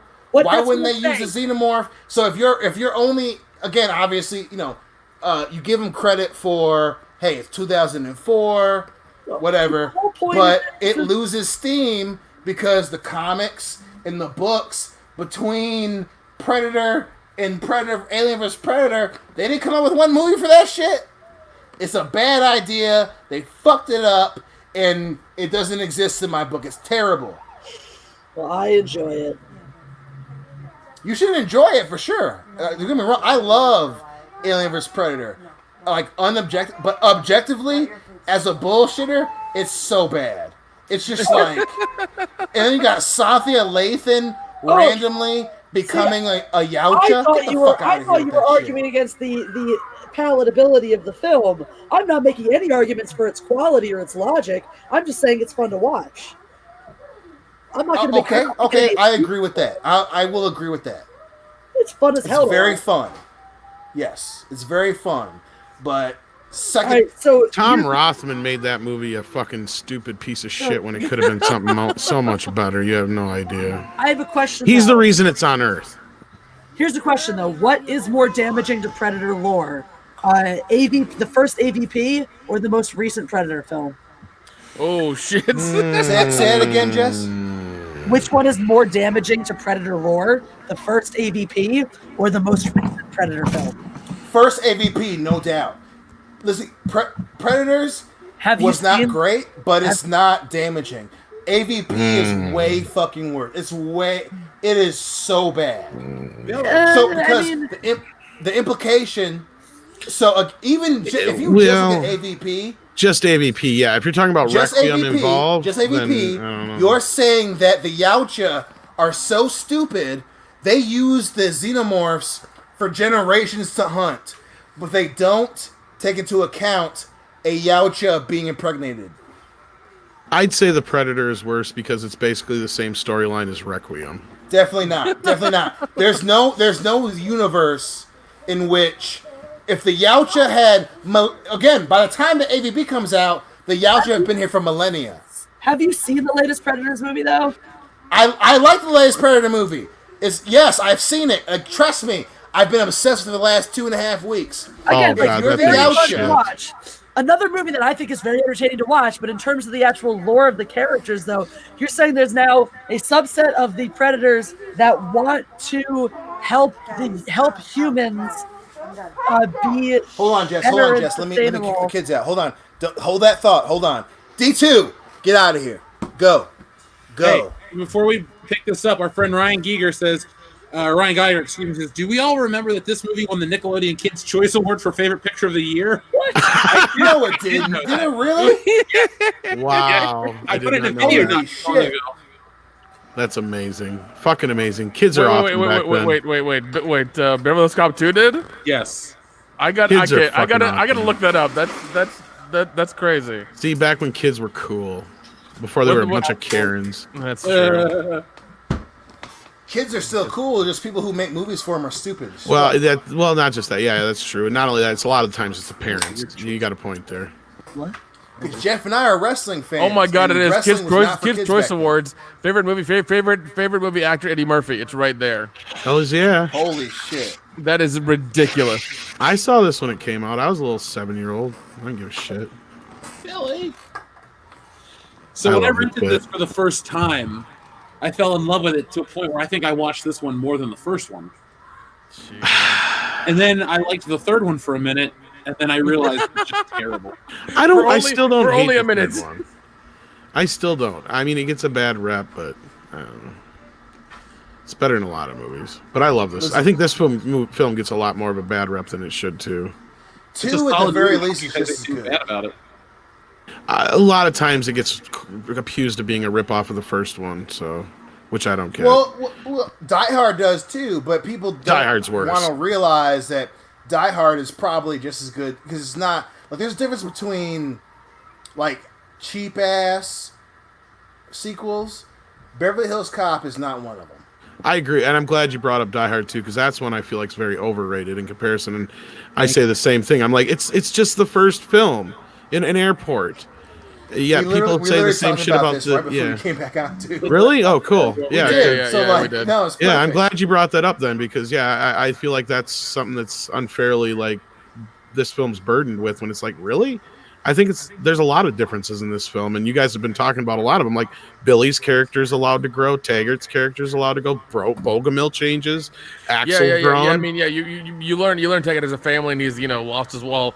He's his wife are separated. Billy has gone a little crazy since the last movie because he's got more guns and he's got more. He's gotten confidence and shit. Yeah. He's gotten confidence. Yeah, because he's got a lot of guns and shit, and he's waiting for Axel to come back, and he does. So. Well, yeah, he's like because Axel's like his new cool big brother. Exactly. Yeah, he's like the cool guy from out of town. He's like, oh my god, he's cool. I gotta show up, man. I can't be normal. But that's the great thing I love about it is that like there's that aspect, and then why is it such a big deal that he has to go back to Beverly Hills? His fucking buddy got shot. I mean, come on. And I love because I think that would have been the only thing for there to be a part 2. There has to be this extreme pull for him to come back to Beverly Hills, right? And and his friend has to get shot in order for that to happen. Because it can't just be like, oh, there's another case, and it's like, well, I might do something, It's like, no, it's got to be. Yeah, and at least it's not extreme like condition. another criminal friend because it's a cop. There's more, the chances of him being shot are astronomical. I mean, Exactly, just in general. exactly. So. Yeah. So I mean, Bogomil always had to get shot, or one of the guys had to get shot in order for him to be like, all right, I got to come back and kill this motherfucker who tried to kill my I wouldn't friend. say that. You literally could have had anything for him to come back. A specific heist. I'd say the third film proves that you're wrong because once you kind of just tangentially tie something there, it's like, even though it's because of a death, it's like, oh, the case leads me to Beverly Hills. I got to go back to Beverly Hills. Like that was Not what I was. really. That would be something that's kind of like. You've already established that they fish together. It could simply be, in case of this franchise, would it be very hard to believe that Bogomil said, "Hey, I need help on this case. I only trust you because you're you're thousands of miles away." It's not so difficult to understand. That'd be stretching a bit, but I get where you're coming from there. Yeah, but yeah, definitely. Yeah, I think it works best as is. It would be. Yeah, I think it's best as is. Because the way you're talking, like, because the next level then is them just he comes for a fishing trip and something crazy happens. Because if that were the case, like. Unless he's directly involved, they would be like, well, Axel, you got to go home because your jurisdiction doesn't, the whole point is Axel has to be involved in something he shouldn't be in the first place. That's kind of the whole thing. Yeah. Right. But he's involved emotionally. Yeah. Yeah. Bogomil getting shot was the right play. I'm just saying in general, if it's your boy, if he asks for help, you're all for it. Right. I got you. And he's obviously been asked before because you talk the way like Rosewood talks, they have their own relationship and, he has a relationship with Bogomil as well and Taggart and whatnot. So, So I'm reading some of the people in the chat about Die Hard 3. We could definitely do Die Hard. Oh, I love Die Hard with a Vengeance. Yeah. There you go, Dion. Wake up. This is what we dreamed about. Yeah. Somebody shit in the poop, okay? I'm here to clean the poop. Well, I mean, the Playboy Mansion, as far as I know, is no more. They just kind of like. I think the city owns it now, and they do events there and things like that. It's not like this anymore. Well, like, didn't the guy who ended up taking over like do a bunch of shady shit or something like that? I don't know. Yeah. These girls are trying their best to act. Come on, let's give them a right. I mean, act. They're just doing what they normally did. Play volleyball. Yeah, the hardest part that Tony Scott had to do was probably just act natural. I wonder if they actually got the Playboy bunnies or if they just got a bunch of like. They did. Oh yeah, it was just like coming up, and there's a big Playboy sponsorship. Because at the beginning, Jeffrey was reading Playboy's twin sisters or something. I'm saying because it was cheaper, they might have just gotten a bunch of extras, populated the set with them. You got to remember, Jesse, when this movie came out, Eddie Murphy was like huge. Fair. I just always wondered. Yeah, because 2 was 87. Yeah. Correct. Yeah, so he's fucking huge. There he is. God, I'm not used to seeing him. Hugh! Hugh! You're right. I'm not used to it either. Okay, I got. I know you already. Gotta do one thing. All right, this drink is for Hugh Hefner instead of Bogomil. For those who don't know, Hugh Hefner saved the Hollywood sign. Yeah, he did. He did. He was also very, very big into film preservation. I used to watch the old Batman serials at the Playboy Mansion. Oh, I hate how they tried dragging his ass down after he died, and it's like, it was nothing but exploitation of women. But it's like, do you realize that most of the women that did that, they wanted to do that stuff? Like it was an honor and shit. Yeah, I remember hearing that he used one of his private jets to like bring refugee children like over to America or something. He'd given so much money to different kinds of charities and shit over the years without ever saying anything. I have heard that the Playboy bunnies were Jeff and I always laugh at that black dude. That the Playboy bunnies for what? Oh, yeah, it is me. I'll give you What that. did Jesse say? I didn't hear what Jesse said. I have heard though that the Playboy bunnies that lived at the mansion were treated very poorly though. They didn't have to live at the mansion though. It was one of those things where it's like, yeah, they were there, by choice and whatnot, but it was one of those situations where a lot of them were like, it was the only thing they could do, and they didn't really feel like they had another choice and stuff like that. I don't know though. I don't know how much of that culture was propagated by him directly. My understanding was that once you were a bunny, you had a place at the mansion. You could stay there. I think it was rent free. and then you also had all these promotions and other things, so you get paid and do all this other kind of stuff, and But I heard it was like very cutthroat. like the parties and stuff. But that was the thing, is the one thing that it was kind of like once you hit a certain age, then yeah, you were done. But it was Like- also even then they were always competing with each other. Oh yeah, well that's inside baseball though. You can't really do anything. I mean, like about they were that, doing yeah. really fucked up shit to each other, like hurting each other and maiming each other to try to be the one to get ahead. And the establishment basically turned a blind eye. And just let Well, I how is think that any was different than to corporate piggy world? off of what- no, it's not. It's but I'm saying like there is that side of it. It isn't all sunshine and roses. Oh no, No, I didn't it's say not. that, but I mean just the fact that they try to paint Hef as this guy, because he's not the one who made the girls do that. They decided to do that to themselves in that sense. But It's a bit of both. It's a bit yeah, of both. as far as like the rest of those, like he's not forcing people to be in the magazine and shit There like is a that. certain though. level of culpability too, though, because that was the culture that was promoted. It was we want you to be the best, the most hardworking, the prettiest one, the fittest one, the most willing one, the most eager one. So that is what was expected of them, and that expectation is what led to the Oh, definitely, and I'm not denying that. But the difference I'm saying here is they were talking and treating him like he was some scumbag who used to drug women and trick them into doing porn, like a lot of the guys in Silicon Valley and shit like that. And it's like, no, he was farthest from that shit. Well, Yeah, I mean, and, there's a and the huge other thing difference too is you got to remember that like, overall, Hef, and again, this is just from a fan. So to speak, He made but them millionaires and shit too. You got to remember. Not only that, but overall, in terms of sexual, the way that people see sex culturally, Hef was a good figure. That being said, to Jesse's point, he was very, he turned a blind eye to shit. So like, Oh, yeah. one of the biggest thing was during the Vietnam War, Playboy was huge in terms of they called it soldier morale. Apocalypse Now makes a reference to it where Playboys meet that unit and they fuck them. Now they didn't do that in real life, so to speak, but Hugh Hefner's relationship with the U.S. government in Vietnam. Again, Hugh Hefner, I think, had the best intentions. At the same time, Hugh Hefner was a fucking businessman. Yeah. So he definitely allowed some shit to happen in that time period, and then in the 80s and the 90s. Hugh Hefner overall is a good dude, but yeah, Hugh Hefner definitely turned a blind eye to a lot of shit historically. My line. We had a super chat from Cubby Bear that reads, "Remember the time the ice cream man drove by Jeff's window? Cheers." Cheers to you, Cubby Bear. This is not my car. This is my wife's car, bitch. Fucking Godfrey. Apparently, Adam Driver and Gilbert Gottfried are in the same episode of Law and Order. Then we need to watch it soon. Oh my god. Let me ask Fucking you, if there was young something Gilbert that you had Gottfried, in holy this shit. hand that would make you forget about all these things that you have in this hand over here. I Why do I love have? it. What did I have? I love this You mean shit. like $200? Oh my god.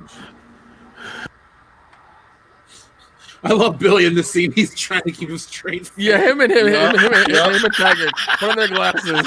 I don't want to hear it, Billy. How he puts on fucking glasses is hilarious. It's just weird that Gilbert Gottfried has always had that mouth and that voice. No problem. Yeah, it's like a James Bond thing. Dude, young fucking Gilbert Gottfried. Holy shit. That's the other great thing about this film is all the fucking cameos in it and shit. Oh yeah. And his name's Sidney Bernstein. Of course it is. The most He's- Jewish name ever. And he's Asian as shit. Come on now.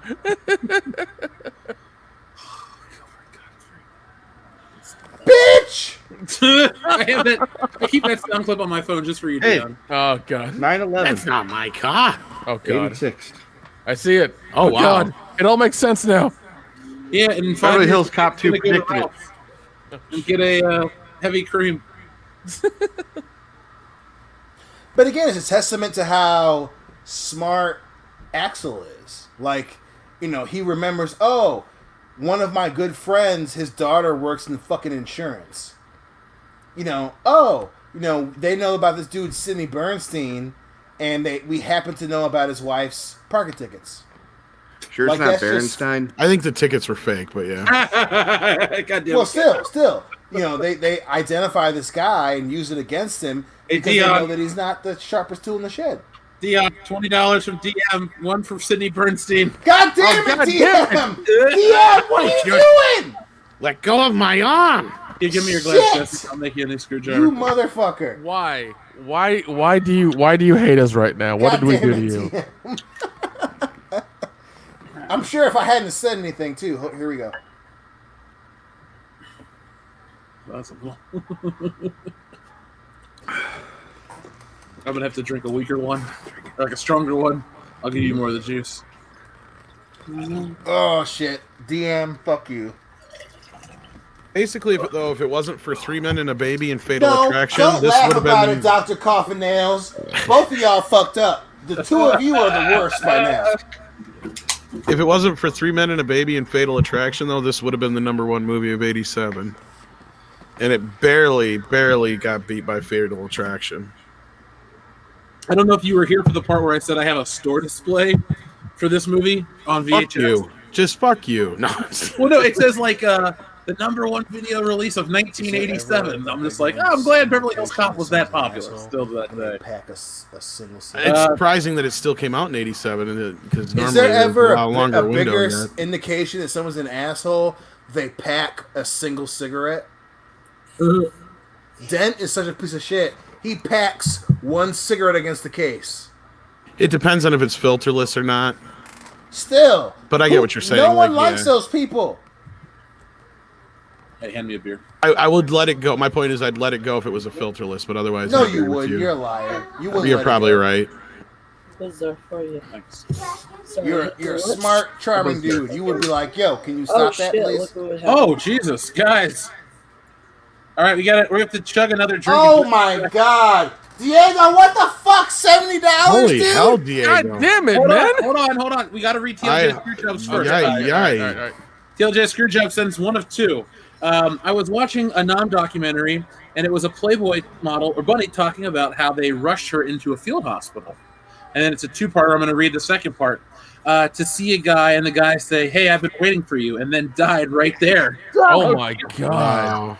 That's sad. God damn. But you know what? She didn't have to do a damn thing other than just stand there, and that made that guy's moment before he died. You know. Ooh. Yeah, I mean, like with Hugh Hefner, I think. I mean, once again, he wasn't a perfect human being. Understand 100%. Things went down behind us. Things went down that he knew about. Yeah, shitty stuff. But how much good did he do in lieu of that? That's the thing. Right. You know. That's what I'm saying. Like he did a lot of stuff for like children's charities and stuff like that never got talked about that often and stuff till later on and whatnot. Yeah. Well, even in terms of modeling, how big he was on models' rights. Well, that's what I'm saying. He actually paid his. That's the other point I was bringing up before. Is like he would actually pay his models too. That's the thing. Unlike a lot of the other, industry, like that was different. Yeah, it was competitive. It was backbiting and a lot of that kind of shit. But like I said, it's no different than corporate America. You got to step your way to the top, I guess. But he may have encouraged it in some cases. But hey, it was a different time as well. Would he be different now? Probably. 100%, man. With social media and everything, he would have been called out immediately and pull out of his house by his arms or some shit like that. It would have been bad. Dion, do you have another drink ready to set up the rest of it? $70, you guys. Well, hold on. No, it says this is about $20 my currency, and I love this movie series. Well, it still come up as a different color though. It does. That's weird. We'll play by and this equals $20. That's a whole other drink, guys. Diego, hold on, because you did $70.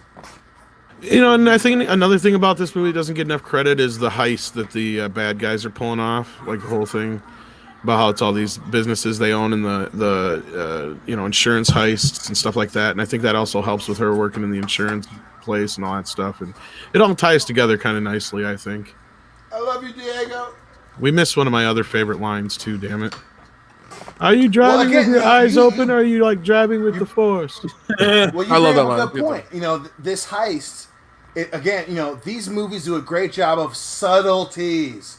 So the second one, they get into a shootout and a chase scene with the police, and they still carry out a bank heist at the fucking track races.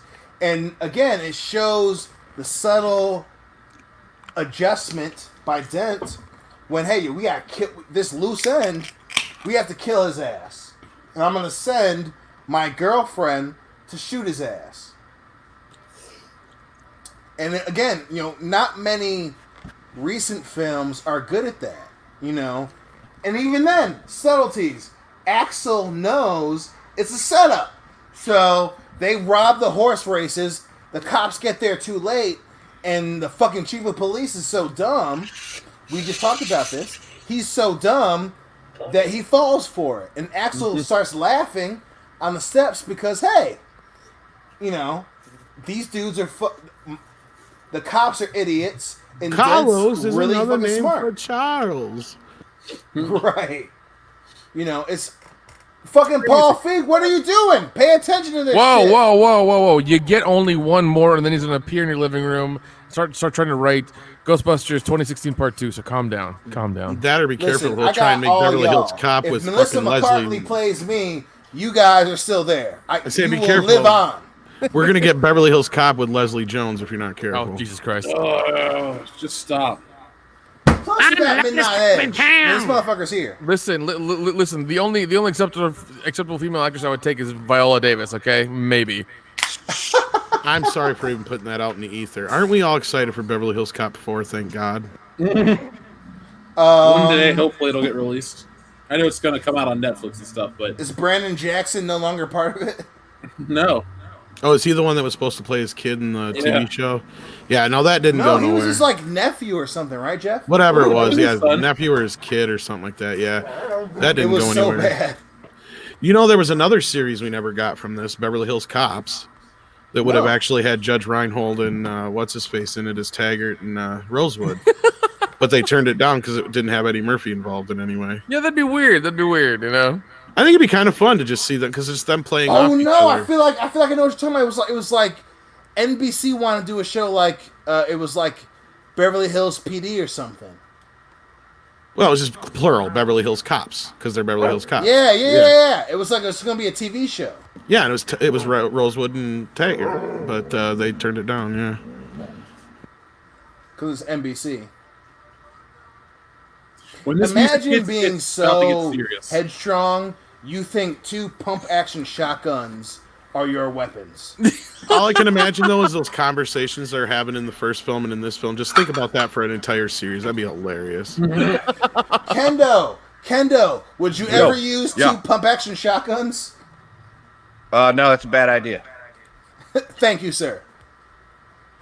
He's Kind of need both learning. hands for the pump shotgun. Here, Jesse, watch America, just use 1 pump action with a bunch I of love this. I ammunition. love this fucking part. Don't use 2. Oh, fuck, Jeff! Our other favorite scene. Yes. Best friends. Yo, baby, yo, baby, yo.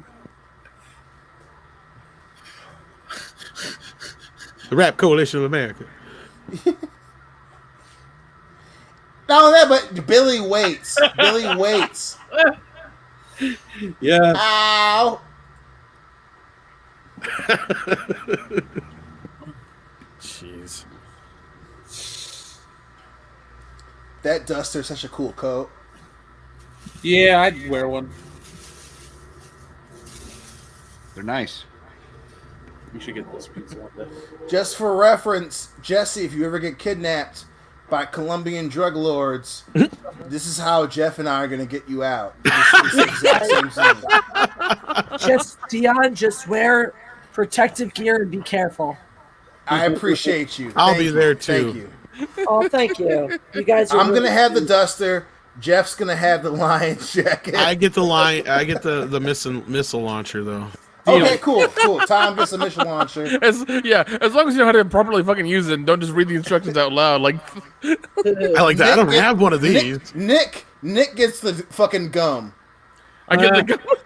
I'm just a guy with the gum. It's like, I anybody love want that he gum? fucks this up too. That's the best part. I feel so good. Who about wants my chances who wants of gum? that. Anybody want gum? Mm. But this is showing what you guys were talking about before. He's trying to be Axel here. And Yes. Taggart just like, what the fuck are you doing, Billy? Yes. Like, too, even when he does the trust me in the beginning of the film, Billy, their friendship is so important that he tries to be like Axel. And then the end of the movie is Billy being his own out of the box cop. Imagine having a fucking Desert Eagle to your head, Kendo. Mm-hmm. I'd rather have a Jets pizza. That's a big ass gun. He grabs on fucking. That's what sucks about Judge Ryan. Listen, any police department, if I could have a fucking Desert Eagle as my sidearm, that's what I'm using. It's a heavy piece to carry. Yeah, but you hit someone one time with Desert Eagle. And they ain't getting back up. Your point is made. Exactly. Eddie Murphy's like shooting, but his gun's not shooting anything. Did you see that there? Did you talk about his blinking too? Oh, yeah. He's terrible with the action scenes, but you know what? It works. Well, I think they just passed it, but one of the shots here, his gun is clearly empty. Yep. And he fires off. That's the one I was talking about. Yeah. Because he's like, and there's nothing coming out. Yeah, it's all like. Yep. Yeah. God damn it, Rosewood. But if you guys didn't point it out before, like I said, yeah, he was so horrible with the guns. He would always blink. He tried not to, but he couldn't stop himself. Wow. I'm kind of surprised that rocket launcher didn't have a kick to it, but that's just me. It should have.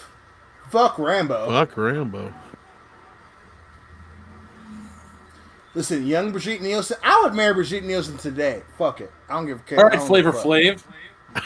Listen, Hillary, if you leave me, I'm going for Brigitte Nielsen. That's definitely how. You really want an old white lady. Yeah. I mean, she might go for it. She's made a lot of questionable decisions in dating men. Clearly, she's in the black dudes. Yeah, obviously.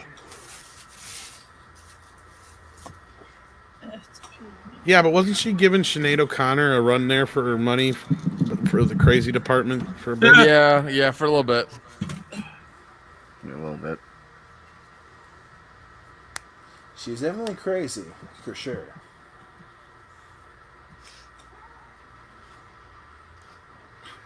And I she hate come to out shoot and this guy in the fucking back as he's running away. I was gonna say, like, he shot one dude in the back, and he's shooting at some of them from an elevated position. Like, damn, Billy, God, fuck, calm down, bro. It's buckshot.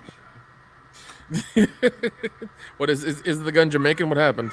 Yo, if he's a cop and he's got ammo in his trunk, it's probably they're probably slugs. Yeah. That's not buckshot. I'm just fucking around. He's hitting motherfuckers with slugs, yo. Yeah, buckshot would still do Let the him. job. Why do you think the fucking chief is pissed?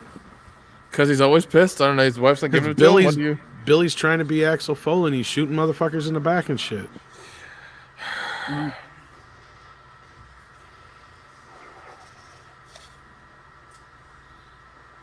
you guys ever seen the Beverly Hills Cop video game?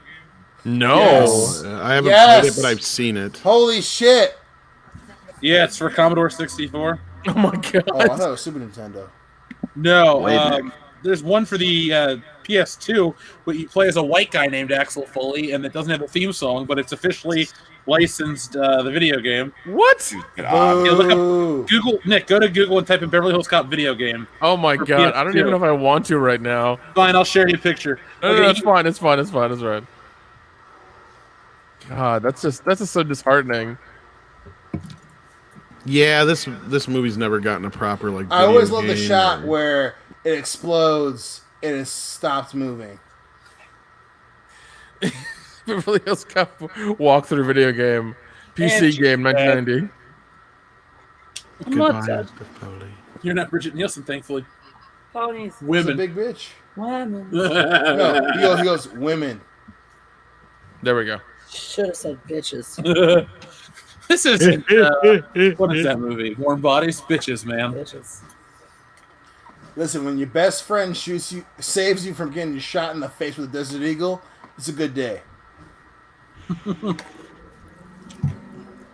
Why would you have 2 shotguns pump action? You can't use them. Yeah, this isn't Phantasm. Fuck. It's the only thing that bothers me. They're both pump action. Fuck. That's because it's Billy. I know, but you've got 2 pump action shotguns. I think that's part of the joke, to be honest with you. 2 handguns look cool. 2 pump action are going to look even cooler, right? Like, no. All right, you got to remember, Taggart's always rolling his eyes at him, so Billy's just always doing stupid shit. That's true. True. All right, boys, we got a $2 one from Tim Riggs. Drink, he says. Bros, God before. damn it, Tim. Fuck, Tim. Yeah, it's $2, man. It's $2. It's a write down. It's a right.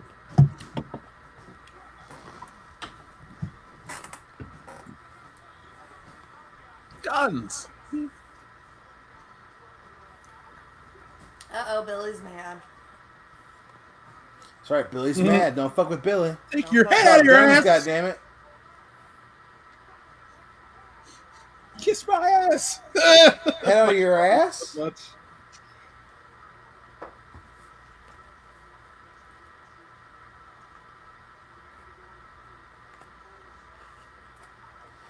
And again, subtlety. This whole thing Kiss my is ass. about California cops. I love Foley. Foley doesn't say shit. He doesn't have to. That's the best part. Again, subtlety. He lets the California cops say this shit. It shows their growth. They have come Paul into their own. Feig, pay attention, bitch! They grew God back. damn it, he's gonna show up right now. I swear to God. But see, Leslie Jones I'm would gonna have done kick this your so ass much later. better.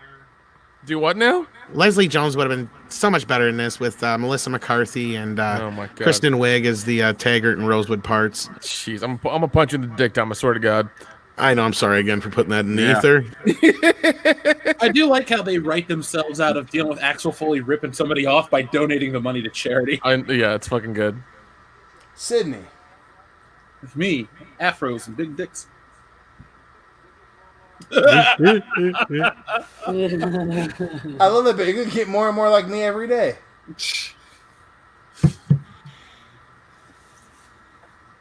Beverly Hills PD. What's with Tony Scott and smoke in the room? Oh no, that's an atmospheric choice. You do that to get like so you can show like light rays and shit. And it's just Tony Scott. Yeah. He likes backlit windows, so then, like he just said, you put the smoke in there for the atmosphere, yeah. Hi. Not only that, you used to be able to smoke in cop shops, too. That's another reason. That's true.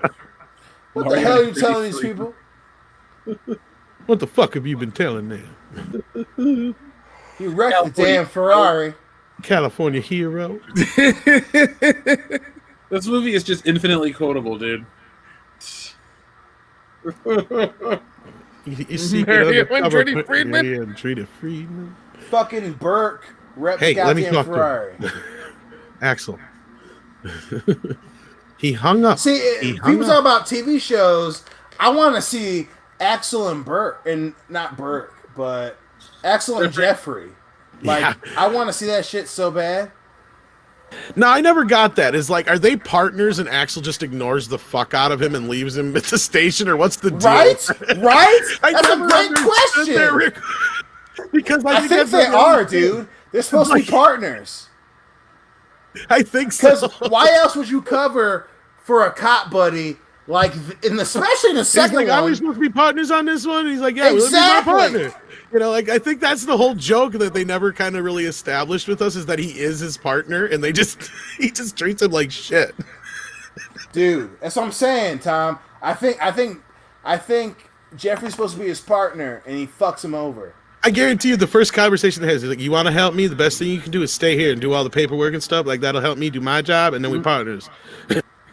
I like this random guy. Who's that black guy? Oh, I fucking love that shit. It's my uncle. Trust me. And then, who's that black dude? What the hell is going on here? It's gotta be a Fucking love that better song. way.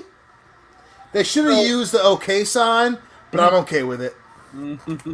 So we're at the end of the film. Kendo. I want to watch 3. Yeah. This is the one-man journey.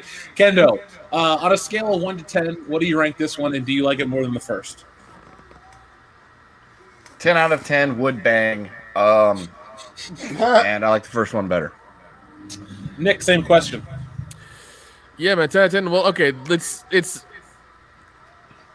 like a hair's width that I like this one a little bit better than the first one, just a little bit better. But I'm not gonna argue if we watch 1 then 2, back to back for fucking days. Like I'm not gonna argue about that. These are good movies. I don't care. Tom? I mean, I wouldn't put them as neck and neck as like it sounds like the rest of you guys probably, but again, I think it's a very underrated film. But the first film is the ultimate classic, and this to me was a great follow-up. I don't see anything wrong with it. I don't know if I could have done anything better myself personally. So yeah. Jesse, from what you kind of paid attention to from the corner of your eye between drinks, what did you think of this movie? But you liked it? I would watch it again. Dion. Yes. Same question to you, Broham. On a scale of 1 to 10, what do you rank this, and what do you say about the first one? Yes, I can't help but preface it with, Jeff and I. This is one of the fucking cornerstones of our friendship. That being said, I have a very difficult time deciding which one's my favorite. That being said, I love 2, and I think that 2 is barely. It's a 1B compared to the first one being in a 1A. It's so fucking good. Again, I've jokingly been drunkenly making fun of Paul Feig, but if you are a filmmaker and you want to make films as part of your livelihood, watch Beverly Hills Cop 1 and 2. That's one of the short lists of films that are perfect. And 2 is, if ever you want to make a sequel, it's Terminator 2 and Beverly Hills Cop 2. That's what you want to do. Trust me. So for me, I will say Beverly Hills Cop, while I love 2 a lot, I'm still going to give the nod to number 1 as the better film. But I think this is a really solid follow-up because it takes the momentum of the first one and doesn't stop to reestablish the relationships. All they do is say, they're friends, here's a picture to prove it, and they kind of go on with this next logical step. So I do love this film. I think it's the interesting part between 1 and 2 is that, like I said, they're both different reflections of the 80s. What it was like to actually live in the 80s for, somebody of lower means versus the excess of the 80s by the time we get to Beverly Hills Cop 2. I mean, even Axel and Taggart and Rose would kind of embrace some of the crazier, more gaudy, outlandish style choices of the decade. So they're different films, but for different reasons, I love them both. And yes, here you go, Jesse. There's all the Playboy Playmates are credited. And Ola Ray's the lady from the Thriller video.